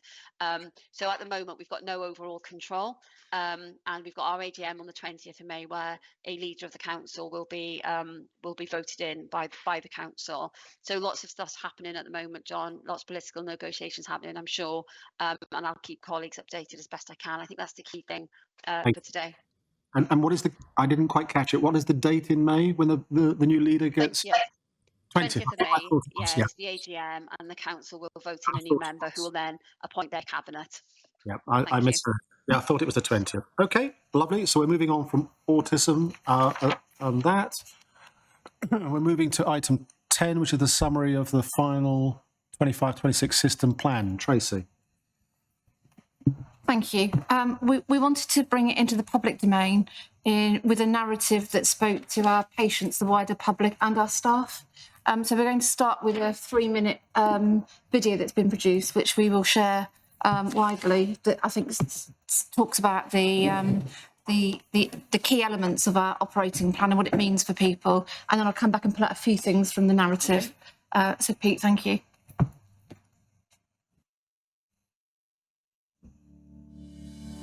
We're changing healthcare for people in Cornwall and the Isles of Scilly to live longer, healthier, happier lives. Caring where it matters is the principle of everything we do. Delivering services at the right place at the right time for the people that we serve. That is why we're moving more care away from our acute hospitals to communities that are nearer to people's homes. We know that often the hospital is not the best place for our people, unless they need the expertise and facilities that are only available there. It means I can get treated quickly and near my home. I can have treatment for 1 of 7 minor conditions at a pharmacy, or have an on-the-day urgent appointment in the primary care hub. I can have tests and scans in a community diagnostic centre closer to my home. If I need a medical procedure, I might be able to have it in an elective surgical hub on a community hospital site. I could benefit from hospital care in the comfort of my own home on a virtual ward, where I'm closer to my friends and neighbours. Or I could have an X-ray in my own home after I've had a fall, so I don't need to go to the emergency department. We don't just want to treat sickness, we want to focus on people, preventing them becoming ill. And providing proactive care to achieve what's best for them. I get the right start in life, getting vaccinations, preventing some cancers and illnesses, and learn how to brush my teeth at the Big Brush Club. Also, I can have earlier mental health support if I need it. It means my high blood pressure is diagnosed and treated, and I'm helped to lose weight and give up smoking, so I'm less likely to develop a long-term condition such as diabetes or have a stroke or heart attack.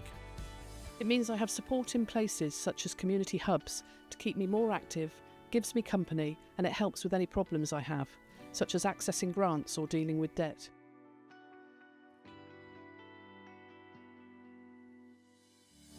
We're also moving from analogue to digital.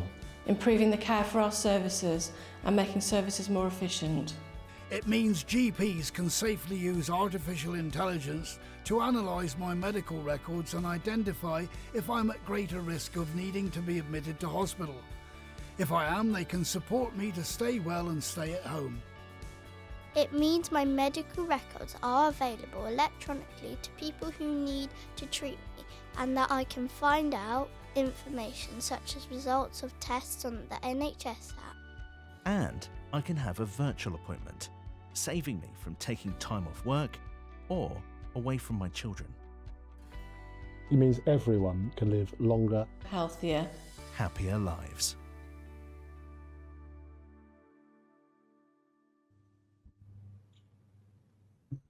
Okay, thank you.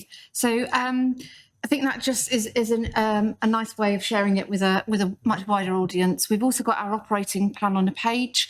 I'm not going to go through this in detail because, of course, we've had lots of discussions over a significant number of months leading to the plan. I think the papers that you've got in front of you show is that we're going to meet all of our constitutional standards in year, although we know the ambulance one won't be met until December and the national expectation is June, that we have got a plan which is effectively moving more services out of hospitals into community, and the investment with and the staff with that will link with that. We are in no way detracting from the excellent work that's been done in hospitals. It's just that for this plan, we are focusing on those out-of-hospital solutions which take the pressure off our acute services and ensure that they are able to do the things that only they have the expertise and the facilities to do. And we're ensuring we've got the right focus on mental and physical health. We've talked about already today the significant financial challenge we've got this year. We've got a cost improvement plan of £108 million across the system. We know that that will be delivered through reducing costs and improving productivity.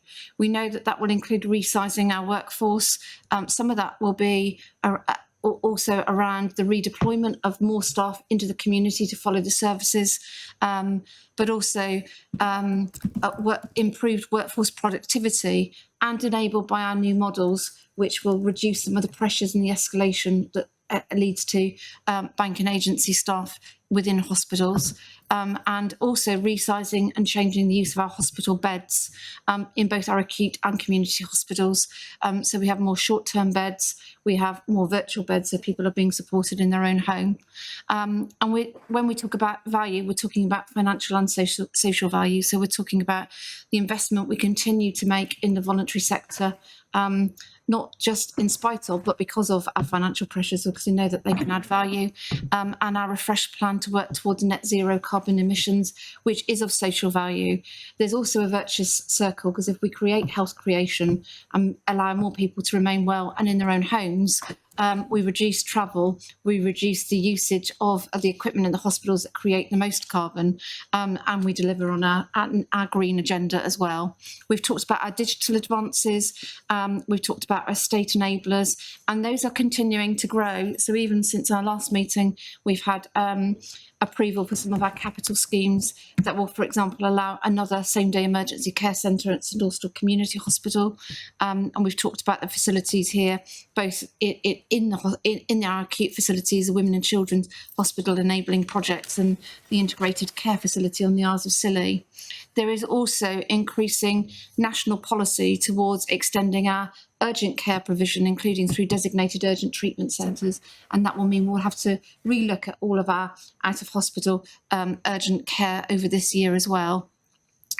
Of course, we've got our 4 key priorities: frailty, ensuring that we are enabling those people to be more proactively and better supported to avoid hospital admissions, more end-of-life care in the community for those who wish to be cared for and supported in their own homes at the end of their lives, and also all the discharge to assess, which means that we are better able to support people's independence and reflect their needs in their own home setting where they are feeling most relaxed, and we can see them in their whole lives rather than in the context of the issue that they're in hospital for. All of that will be supported and delivered through with support through the integrated neighbourhood teams, of which we're investing £6 million this year to support the first third of that 3-year rollout. And transforming care for children and adults with mental health needs. And again, with the same philosophy of proactive care and keeping as many people as possible out of hospital. We're doing all of that to provide safer and better quality of care, to maintain people's independence, to reduce hospital admissions and reduce the length of stay for those who are in, to reduce acute outpatient appointments because of that earlier intervention, and to reduce demand on our mental health outpatient clinics. All of this is building on the work we've done before. So we've looked back at what we're doing last year and then looking forward to some of the further developments that we will see this year. And we know that all of that is going to reduce wait across the system, whether people are waiting for an ambulance to be admitted to ED, into a bed on a ward for surgery, or to be discharged from hospital. It'll have an impact on all of those things. We also in here talk about what's driving the changes, and the community-based health and care services that we're building up, and the strong foundations on which we're building. And we know that people have been working innovatively for some time. This is about how we make that shift go deeper, wider and quicker across, so all of our patients can benefit. We have one page which talks about, in a bit more detail, about the 3 elements of channel shift, which we fully expect to be in the new model of care set out in the NHS 10-year plan when it's implemented. And actually what we're doing is future-proofing our strategy by ensuring that we are already building that into our operating plan for this year. So we've got some examples of the range of community and home-based services that we're doing, and talking about our physical infrastructure as an enabler, not just in terms of new buildings, but how we make the very best of the assets we've got, how we free up some of those resources and create new opportunities for more local and joined-up care, whilst also ensuring we've got some geographically important sites, given our rurality and the importance of those in some parts of our community, and delivering more care in non-traditional spaces, including green space for some of our mental health interventions, which actually require very little equipment and lead to different conversations. So our operating plan for this year is very much focused on what goes on outside the walls of our hospital. But as I've said, we've also very much included some of the exciting developments going on and within our acute services, both at Plymouth and at Truro, and very much focused on demonstrating how this is informed and shaped by our engagement with over 12,000 patients over the last 3 years. We've got a whole section on mental health. We've also included a section about what this means for our workforce, which I think is important, particularly given I know the discussions that have been happening at all the boards around the issues we're doing. But it's not just about the changes in the size of our workforce. We're also thinking here about the benefits for staff as well, about being able to treat people in their own homes as part of a multi-agency team, taking a holistic view of patients' needs, the impact of reducing the operational pressures on how people feel at work and their motivation and ability to feel they're doing the best possible job they can. Surgeons feeling better able to treat people more quickly, not having to go and see lots of outliers on wards, and patients being discharged home. And the shift we will start to see in more services coming out into integrated neighbourhood teams, reducing the footfall in our busy hospitals. And all of those things will help us in our need to reduce the size of our workforce. So we've set out what will be different and what that will mean for local people and how those local people have shaped our plans. And then we've included a little bit about our new strategic objective we've included this year around tackling climate change and moving towards net zero emissions. And then at the back, we've included some of the vignettes that people have been talking about this morning, how much they appreciate because they bring to life what we're doing. So it will be included on our website where people will be able to access those vignettes as well. Very good. Thank you. Martin. Yeah, great paper, and really, really good to see the progress that we know we've made a lot across a lot of different things. I suppose looking at one of the pictures here was, about the collaboration on dental with Lostwithiel, and good piece of work again, but I'm still not sure or clear whether these sort of pilots are going to give us the opportunity to make a broader impact on industry, in this case for children and most vulnerable adults, or whether we're still at that pilot stage and we still may not be reflecting that further across the piece. Any thoughts? Yeah, so we're still at the pilot stage. The evaluation of it has started, and I think some of the learning we've already realized we wouldn't want to copy exactly the pilot, but there's definitely some learnings, but we're still in the pilot stage. But the evaluations on, we know even from the vignettes today, it's a big impact or a big issue for the local population, let's say. So the more the challenge I'd give you, Chris, is that colleagues did actually present at the AGM last year on this. Why is the pilot that was presented at the AGM not being scaled yet? Because it was lauded at the AGM, so why has it not been scaled? I understood it was a 2-year pilot. 2-year pilot. It's subject to an evaluation by Durham University or Liverpool University. Yeah. I think what maybe, Chris, what we should be looking at is the fact that we know that GPs have, dentists have made themselves available to look after children and vulnerable older adults. So maybe we could start developing some other pilots that are learning from Lostwithiel as they go. So yeah, just on that very point, we're not waiting for the evaluation. There's a sprint about to go underway specifically targeting how we improve access to children. Noting there's a huge amount of work still to do with dentistry. Yeah. Maybe we should bring back what the sprint is and where it's focused. Yeah. Future meeting. Only saying, I'm not so sure we would have signed up to a 2-year pilot. I think because it's using the UDA money in a different way, there's national interest in whether it could be applied elsewhere. So I think it's the generalisable nature of the Lostwithiel pilot, or is it just something that works in Lostwithiel? Okay. Any other questions on this? No? Okay, so I'm going to be a bit of a metronome with this question. What progress on the X-ray car? At least I'm consistent. You are consistent. I was going to say another word there. Well, swallowed that word. So Steve, go on. So we reviewed the business case through execs this week. It's going to go to the double lock. There's no reason why we wouldn't support it unless there was a particular issue. So can we note the fact that it is progressing unless told otherwise? Absolutely. So can I just for the minutes? The money's available. Susan. Sorry. The money's available. Yes. The staffing's available. I believe so, yes. The card's available. Yes. So we should have the service. Thank you so much for indulging me on that.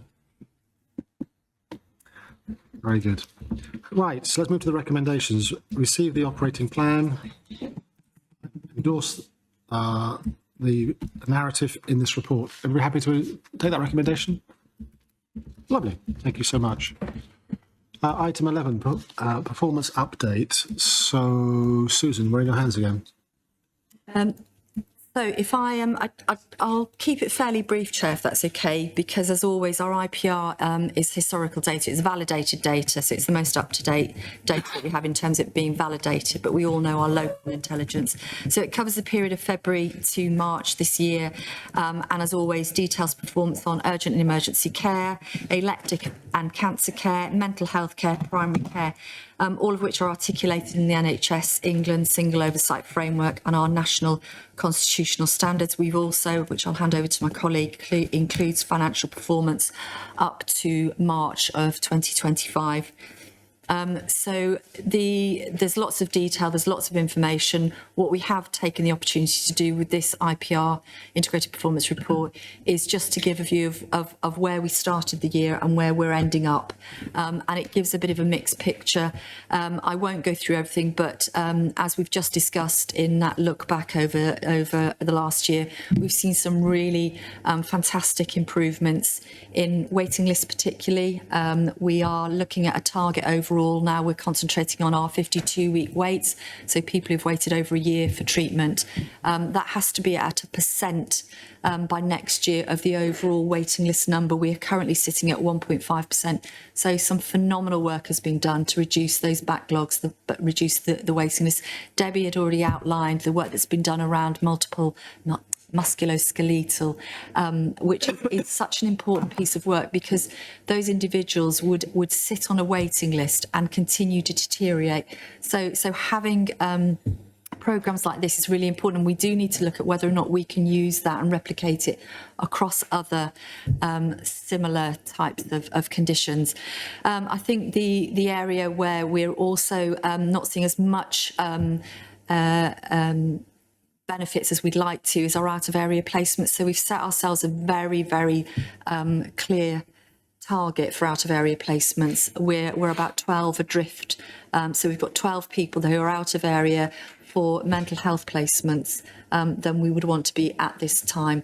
However, that is one of the issues that will be picked up through this event that I discussed earlier in May about how we expedite it. Some of that it will be tied up with our assertive outreach, which we agreed here up to £1 million, I think not last board, the board before, to make sure that that service is up and running. And also we've had some capital bids that we've put into NHS England focused on mental health and how again we can create a better service, a better responsiveness to stop people getting into crisis.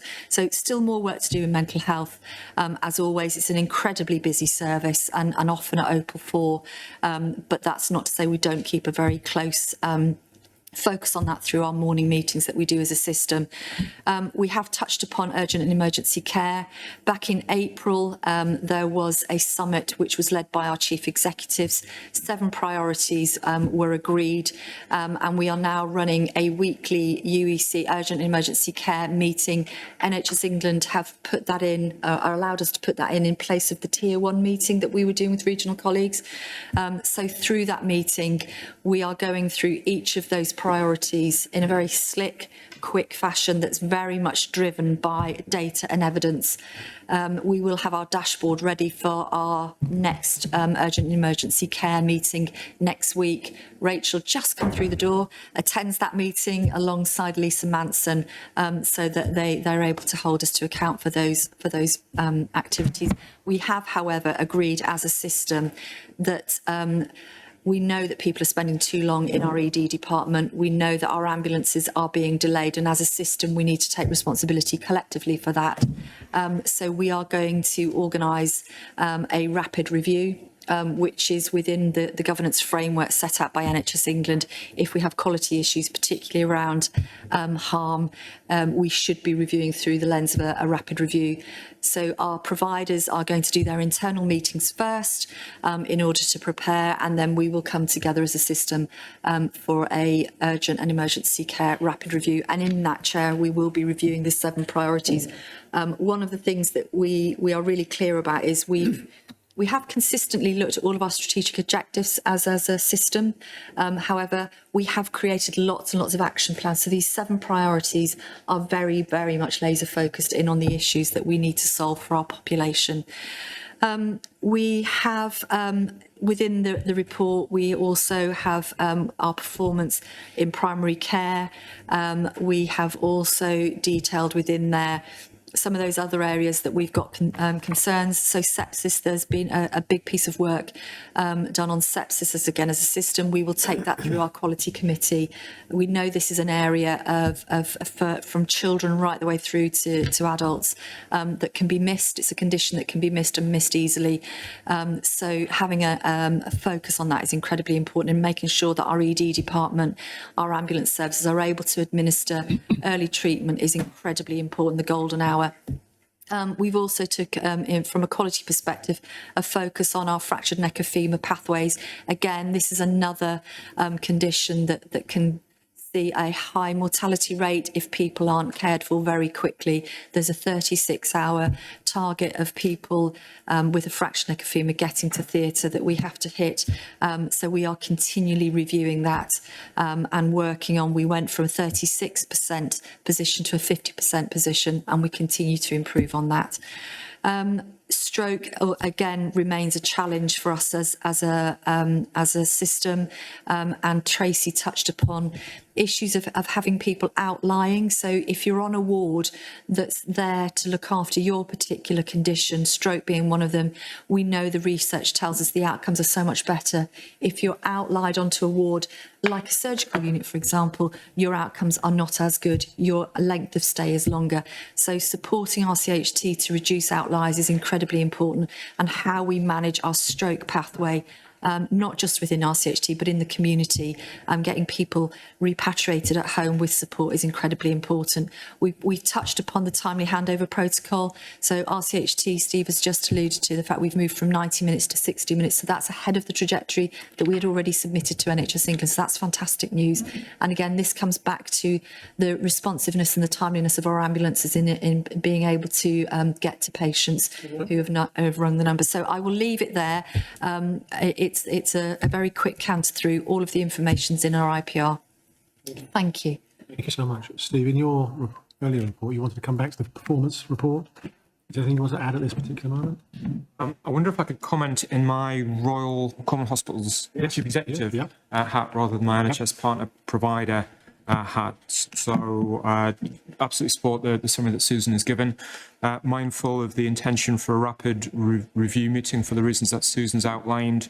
Royal Common Hospitals undertook its internal review yesterday. That was in the form of a clinical vision of flow summit with executive directors, myself, clinical directors, general managers, heads of nursing, key specialty leads coming together yesterday for a couple of hours yesterday afternoon to consider what further options and actions could be put in place, what could be accelerated, what could be increased in impact.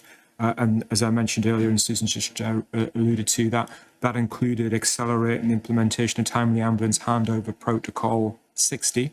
That was in the trajectory to be implemented from July. That's been implemented from yesterday. Just to be clear, that's implemented currently during daytime hours, 8 o'clock in the morning till 6 o'clock in the evening, Monday to Friday, and 8 o'clock till 2 o'clock in the afternoon, Saturday, Sunday as a minimum. Wherever possible, that continues throughout the evening and overnight.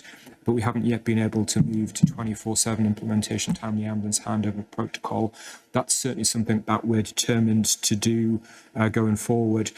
Just to give board members some perhaps more immediate performance information, if we look at the key indicators of ED type 1 performance, 12-hour stays in the emergency department and ambulance handover performance, in April, ED type 1 performance was 49.5%. Month to date, up to Tuesday in May, that's improved to 55.5%, which is marginally better than our trajectory. ED 12-hour performance in April was 15.4%. That's improved month to date in May to just over 13%, but that's marginally behind the trajectory. And our ambulance handover performance in April was 101.9 minutes. Month to date in May, it's 73.5 minutes, which is better and just on trajectory. But even where we're just on trajectory, those trajectories are significantly worse than the constitutional standards. So we do need to continue to drive every possible opportunity to accelerate further those actions. And the focus in RCHT is identify every opportunity to do exactly that. So whilst it's positive we've been able to accelerate timely ambulance handover protocol 60, we need to find ways to extend the operating hours of that, and then we need to find ways to accelerate to 30 minutes and then to move even further forward. So I think it's helpful to have the intent for the rapid review meeting and Susan would be intended from an RCHT perspective to write to you and Kate, setting out the actions that we've taken, including the Clinical Vision Flow Summit yesterday, in advance of the rapid review, so we can all be absolutely transparent and clear on the actions that have been taken and being driven forward. Okay. Yeah, thank you. Yeah. So thank you for that, Steve. We had a really challenging meeting as a system last Thursday, looking at the subject of UEC flow, because although the symptom is at the front door of RCHT, the issue belongs to all of us in different ways. So part of the solution to the timely ambulance protocols not working out of hours is CFT extending its opening hours and ensuring that we've got safe ways of holding people in the places that they live, or in SDECs or CATUs, same-day emergency centres, or community and assessment treatment units, so that we're not asking people to wait in RCHT or in an ambulance. So when we have the rapid review, it won't just be the RCHT position we'll be looking at, it'll be how our INTs are working, how CFT is working, how we can use our voluntary sector and community resources better, and then what impact that has on RCHT to be even better than what we're planning to be. So that rapid review will be over the next few weeks. Okay. Thank you. Yes. Just to capture in there as well, of course, in the performance report, we've got the draft year-end figures for finance, which we probably should just touch on now. They'll come back in due course for... Something's just come up on the screen. TV will turn off automatically. Is there a clicker? It's all right. You've got. Yeah, I've got 285 seconds. Yeah. So the news in there basically is each organisation was able to submit a position showing a very small surplus in line with the statutory obligations, and we've also got to a position where both ICB and the system have delivered on their capital requirement to basically spend all the capital but not overspend. Those figures are now all with audit, and we'll be coming back. Each organisation will come back to its own board for the approval of annual accounts in due course. But I just wanted to capture the point there, given it has been a challenging year financially, that at the end of it, we are all reporting draft positions that are in line with our break-even duties. Which year are you referring to? Sorry? Which year are you referring to? 24, 25. I'll be clear. Yeah. The challenge will go on into 25, 26. We'll go into 25, 26 in a minute. Okay. Any other questions on the IPR? While we're there, because I'm looking at the recommendations which do refer to enhancement in service across 24-25, acknowledge that and discuss performance issues related to exceptions in the report, which I think we've done a bit. The reason why I was rather flippant about which year is when it gets to the latest financial position, given the fact we're now in 25-26, which is the latest in my world, right? I want to try and understand, based on Rachel's challenge earlier on, how are we feeling in terms of associated actions to assure in-year delivery? How is the executive group feeling about that? Can I just sense check? Yes, so I think so it goes back to Rachel's question, doesn't it, around partial assurance? Yeah. So we all have an intention to deliver a break-even plan this year, but there's risk in different parts of the year in different places. So we need to kick the tyres of our reform schemes to make sure they're up and running and they're doing what they're intended to do, which is to move activity away from the front door of RCHT hospital or from the ward so that length of stay reduces. I've asked Susan to start looking at options for additional schemes in year that will mean that we would be starting to restrict access to services for some of our population based on the optimal evidence of who benefits the most. We do not want to get to that point. We think there are other things that we can do before we do that. But if we start having financial issues in the year that are not being managed in a way we're hoping to, we do need to have those schemes ready to go. Okay, just before I hand over to David, is there anything that is red light for you at the moment, given the fact we're now 5 or 6 weeks into the new financial year? So I think what we haven't got at the moment is the income assumptions aligned with the CIP delivery, aligned with cash flow for each organisation. Okay. And we need to see that. That would then give me some more assurance that we're managing our destiny. David.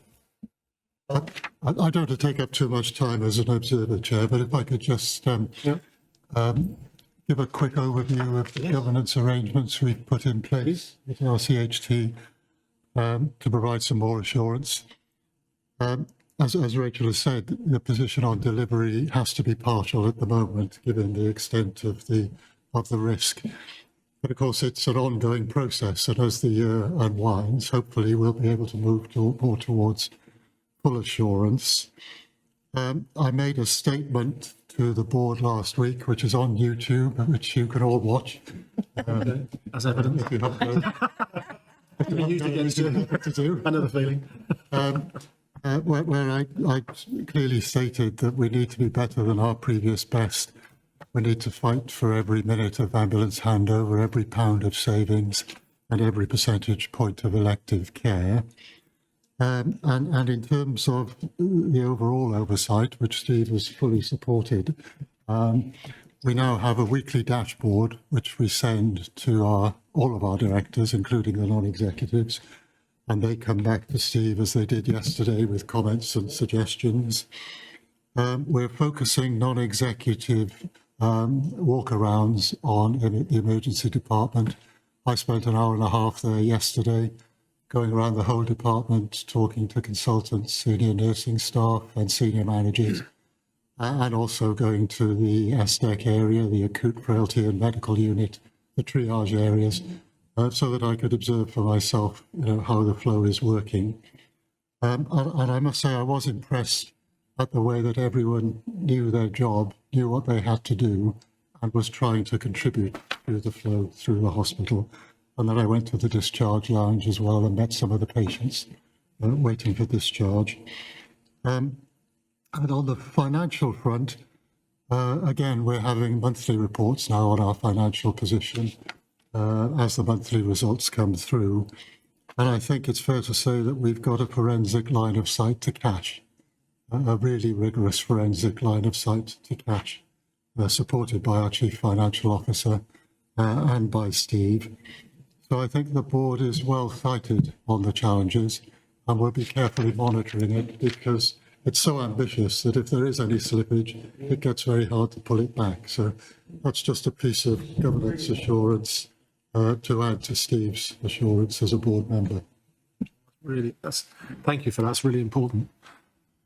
If I could again comment from an RCHT executive perspective, just to say a bit more about assurance. So from an RCHT board perspective, as all boards were required to do, I think there are 9 key assurance statements which can be signed off on. Each of those includes normally a number of sub-elements.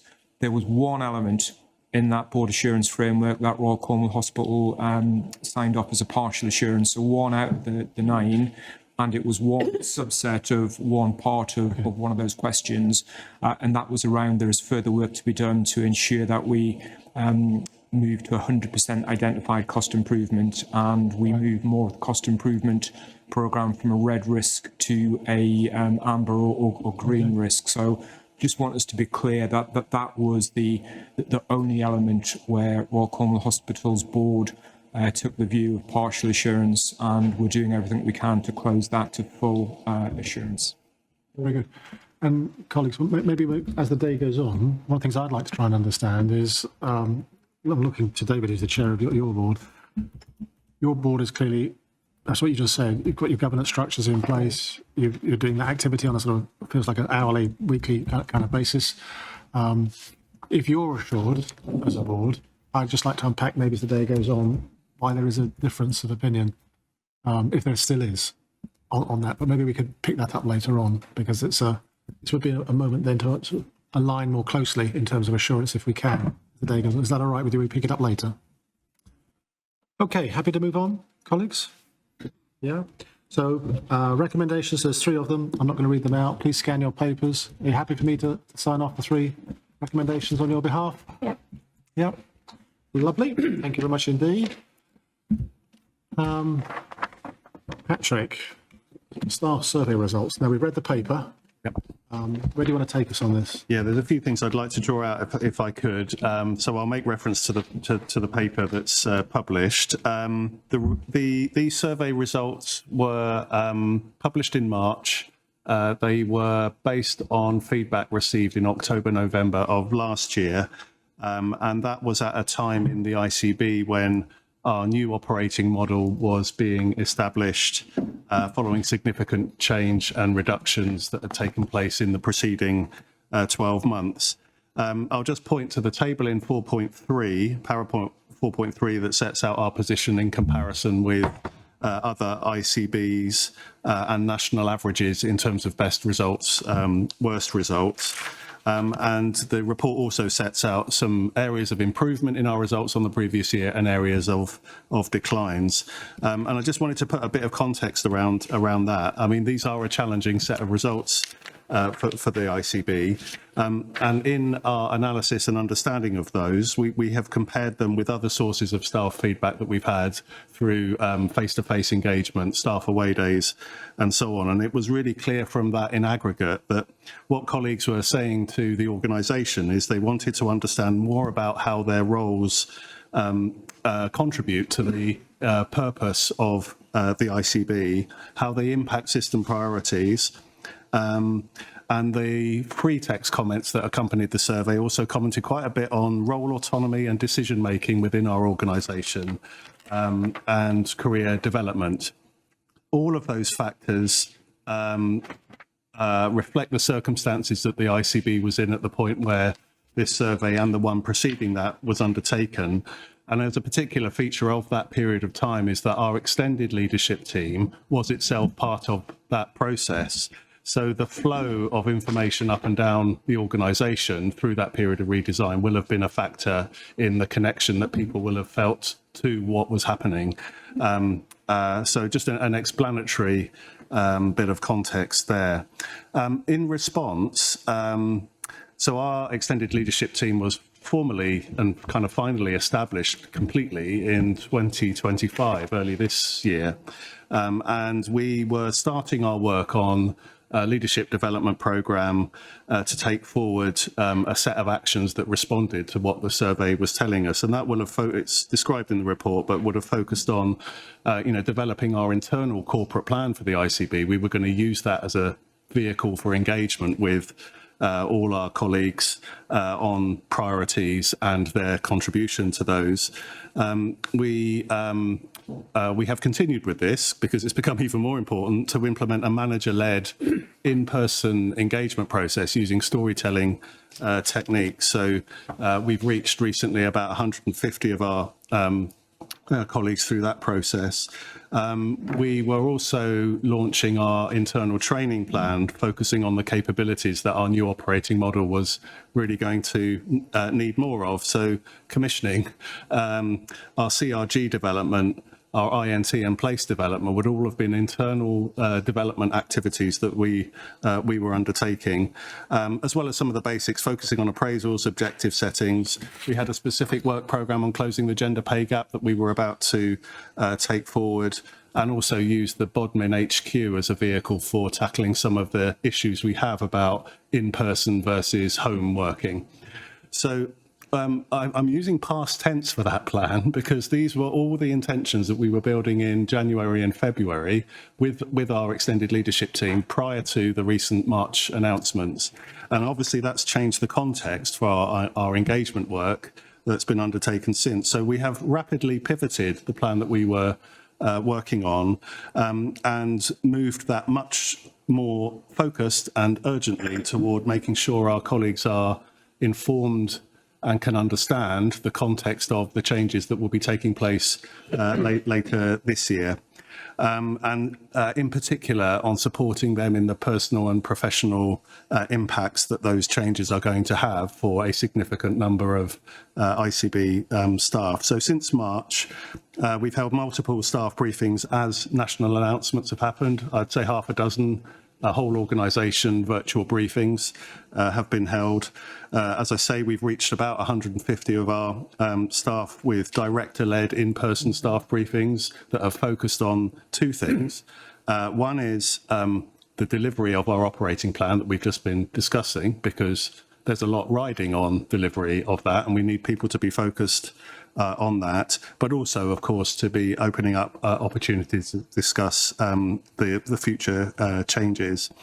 We're also standing up a career counselling offer, which the intent of which is to help people participate in the change process with as much confidence as possible, whether their futures are in a reformed ICB, whatever shape and form that takes, or whether they're looking at taking their careers in directions externally. But that's a specific piece of work that is going live now. And then I'll finish by saying we've got an all-staff away day next Tuesday, the 13th, which will focus on those two themes of our business as usual focus through delivery of the operating plan and opportunity to hear the latest on how ICB changes are going to shape up. I will say, for the first time, we've got more than half of our organisation booked on to attend that away day. So clearly interest is high, and we want to make sure we meet that. Okay. Thank you ever so much. Any questions? No?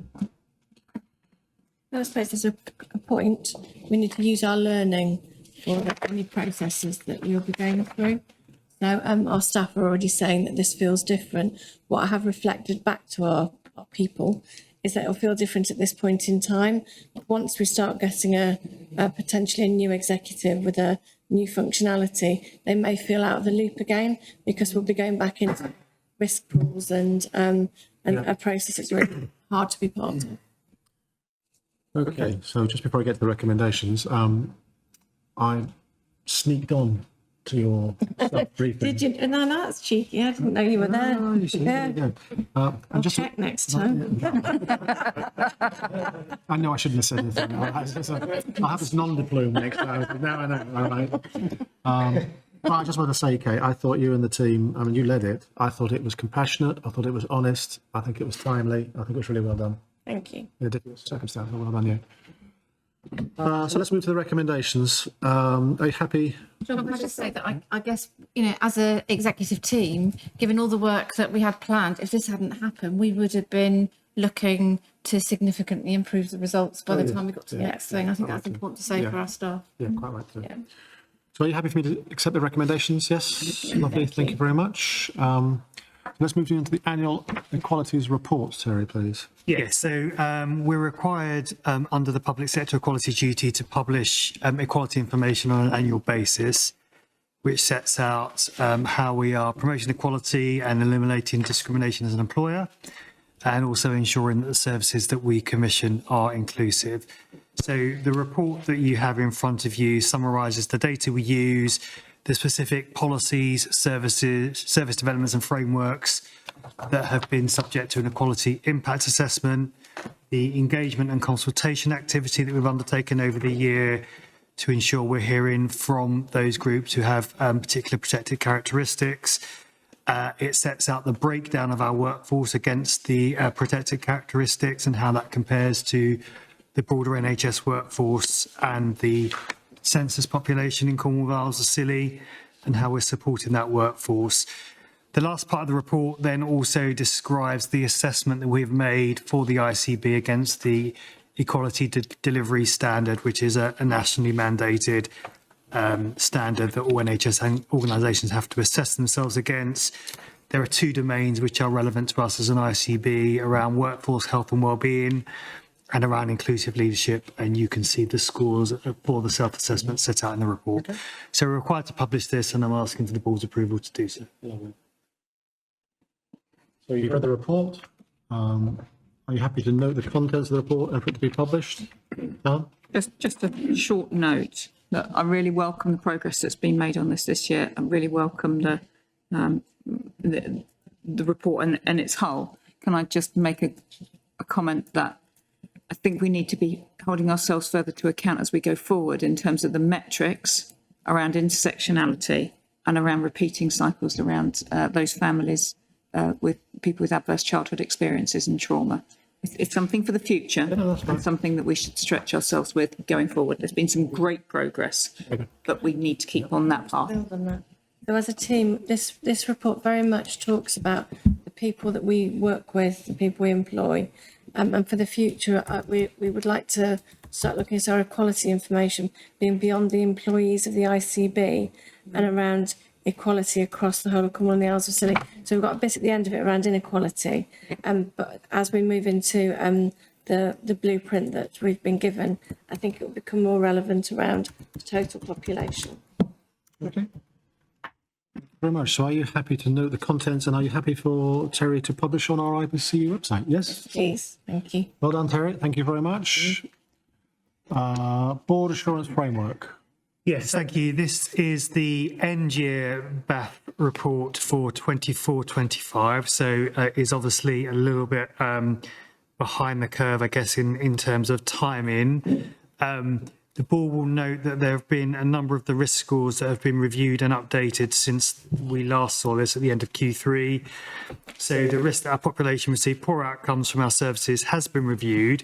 The score remains at 20 because of current urgent emergency care performance issues. The risk around excess mortality and morbidity has been reduced from 16 to 12 to reflect progress that's been made on our planned mitigation actions.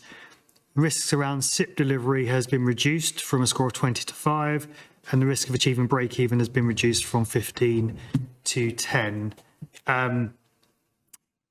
This was obviously at a point in time, and of course that risk has now not materialised, so we could probably strike off that risk if we were carrying this forward, moving forward. I've also set out just a few thoughts about how we might want to pull together the BAF for 25-26, and I will suggest, Chair, that we use some time in our private session to have in next month to have a more in detail conversation about some of those risks that we might want to see reflected in the BAF for the coming year. But clearly there will be something around organisational compliance and wellbeing as we go through the kind of transitional arrangements that for future ICB form, and then clearly we will need to think about the strategic risks which sit alongside delivery of our system plan. Okay. Thank you. Happy to go to the recommendations on that basis? Yeah. So noting that the third one spans 2 pages, so do flick over the page. All right. Are you happy for me to say that we're happy with all 3 recommendations? Yeah. Nodding, lots of nodding. Well done, Terry. Another great paper. Thank you very much. Let's move on to the terms of reference to the Integrated Care Partnership. So can I go first on that one? Lots of great work has gone on traditionally on this. It's gone through many places, but I think there was a bit of an omission on page 6. And then I want to talk, after you've made that observation, I want to talk about, given the ICB's changing role, a suggestion. So you deal with the correction first, and then we'll... I may preempt what you're about to say as well. So yeah, the board has seen this proposal before. We discussed it in February and got some initial feedback on the proposed membership for the committee in common that will be set up between the Integrated Care Partnership for Cornwall and the Isles of Scilly and the Health and Wellbeing Board for Cornwall. It's important to note that these new arrangements will also necessitate the setting up of a separate Health and Wellbeing Board for the Isles of Scilly, and the proposed membership for that Health and Wellbeing Board for the Isle of Scilly is also set out in the paper. So what I'm now asking is the board's formal approval of the terms of reference. These have been approved by Cornwall Council, and they are going to the Council of the Isles of Scilly on the 20th of May.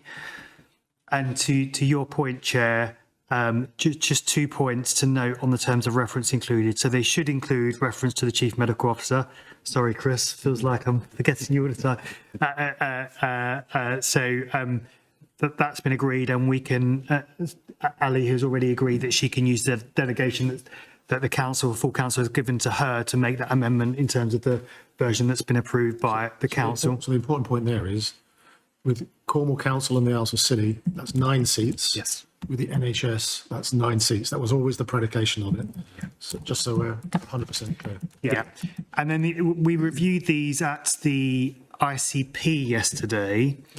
And preempting your other point, Chair, in light of the potential changes to ICB configuration and potentially executive roles, the proposal is that we note in the terms of reference that the job titles of the executive roles may change as the future ICB arrangements become clearer, but the principle of 9 seats, of which a proportion are non-executive and a proportion are executive, remains. That's fine. Everybody happy with that? Thank you for building that in. Yeah. Trying to second guess what's coming. Everybody happy with that? Yeah. So, what do we need to do in terms of this one? Hang on. We're asked to formally agree the terms of reference for the ICP in Cornwall as Appendix A with the changes and additions that Terry's just laid out. Happy with that? We'll record that as a decision. You're happy? Lovely. Well done, Terry. Thank you so much. So we're moving towards the forward plan. I guess I'm just looking to recognise that we've got the next public one in July, and I'm just looking towards the implications of ICBs kind of thing. So I think for the moment we'll press on as we are, but I'm just recognising that things might change at the time we have our next public board meeting. Okay, so is everybody happy with that caveat? So where would you want to take us on that then? I think that's all we need to cover, to be honest with you, Chair. I think that this is all subject to future conversations, isn't it? Completely. Lovely. Thank you. So, sorry, Steve. And just to check then, I think the first assessment in the new performance assessment framework is going to be at the end of Q1. So that's going to be available, I think, early-ish in July. It might already be the intention for that to be covered in the integrated performance report, but whether it would be helpful to just check that we think the timing would line up for those NHS England performance assessments of providers and ICBs, I think, to come to the next public board. We can Yeah, I think notwithstanding that, the current performance framework is subject to consultation, so there may or may not be changes. I envisage there may be changes, so again, that may mean a delay. So I would err on the side of caution. Playing a double delegation game, aren't we?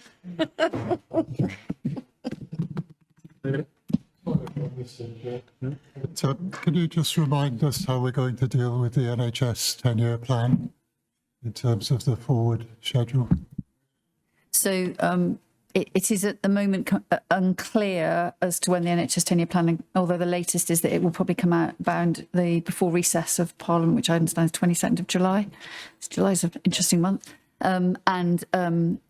So potentially it's an opportunity for you to consider in your July meeting, possibly. Yes, I think the reason why I was trying to pause on the July board meeting is it could take a whole new direction based on the 10-year plan, ICBs, everything else. So long as everyone's happy to respect the fact that July is going to be slightly made up nearer the time, then we'll do what we can. Okay? What do you need to on that one? Thank you. There's nobody in the room, although I want to recognise, thank you, colleagues, for taking the extra effort to come to this venue to allow more local residents to come to review extra early papers. I think it was a good choice. We've made ourselves accessible. But are there any other questions from the public who are on the screen? Because there's none in the room. If you'd like to show your hand. No? No, nobody. Okay. How about that? It's 25 past. So if I can see you all back at 2 o'clock sharp, I'll have you away by 5 o'clock. Thank you very much, everyone. Thank you. Take care. Bye-bye.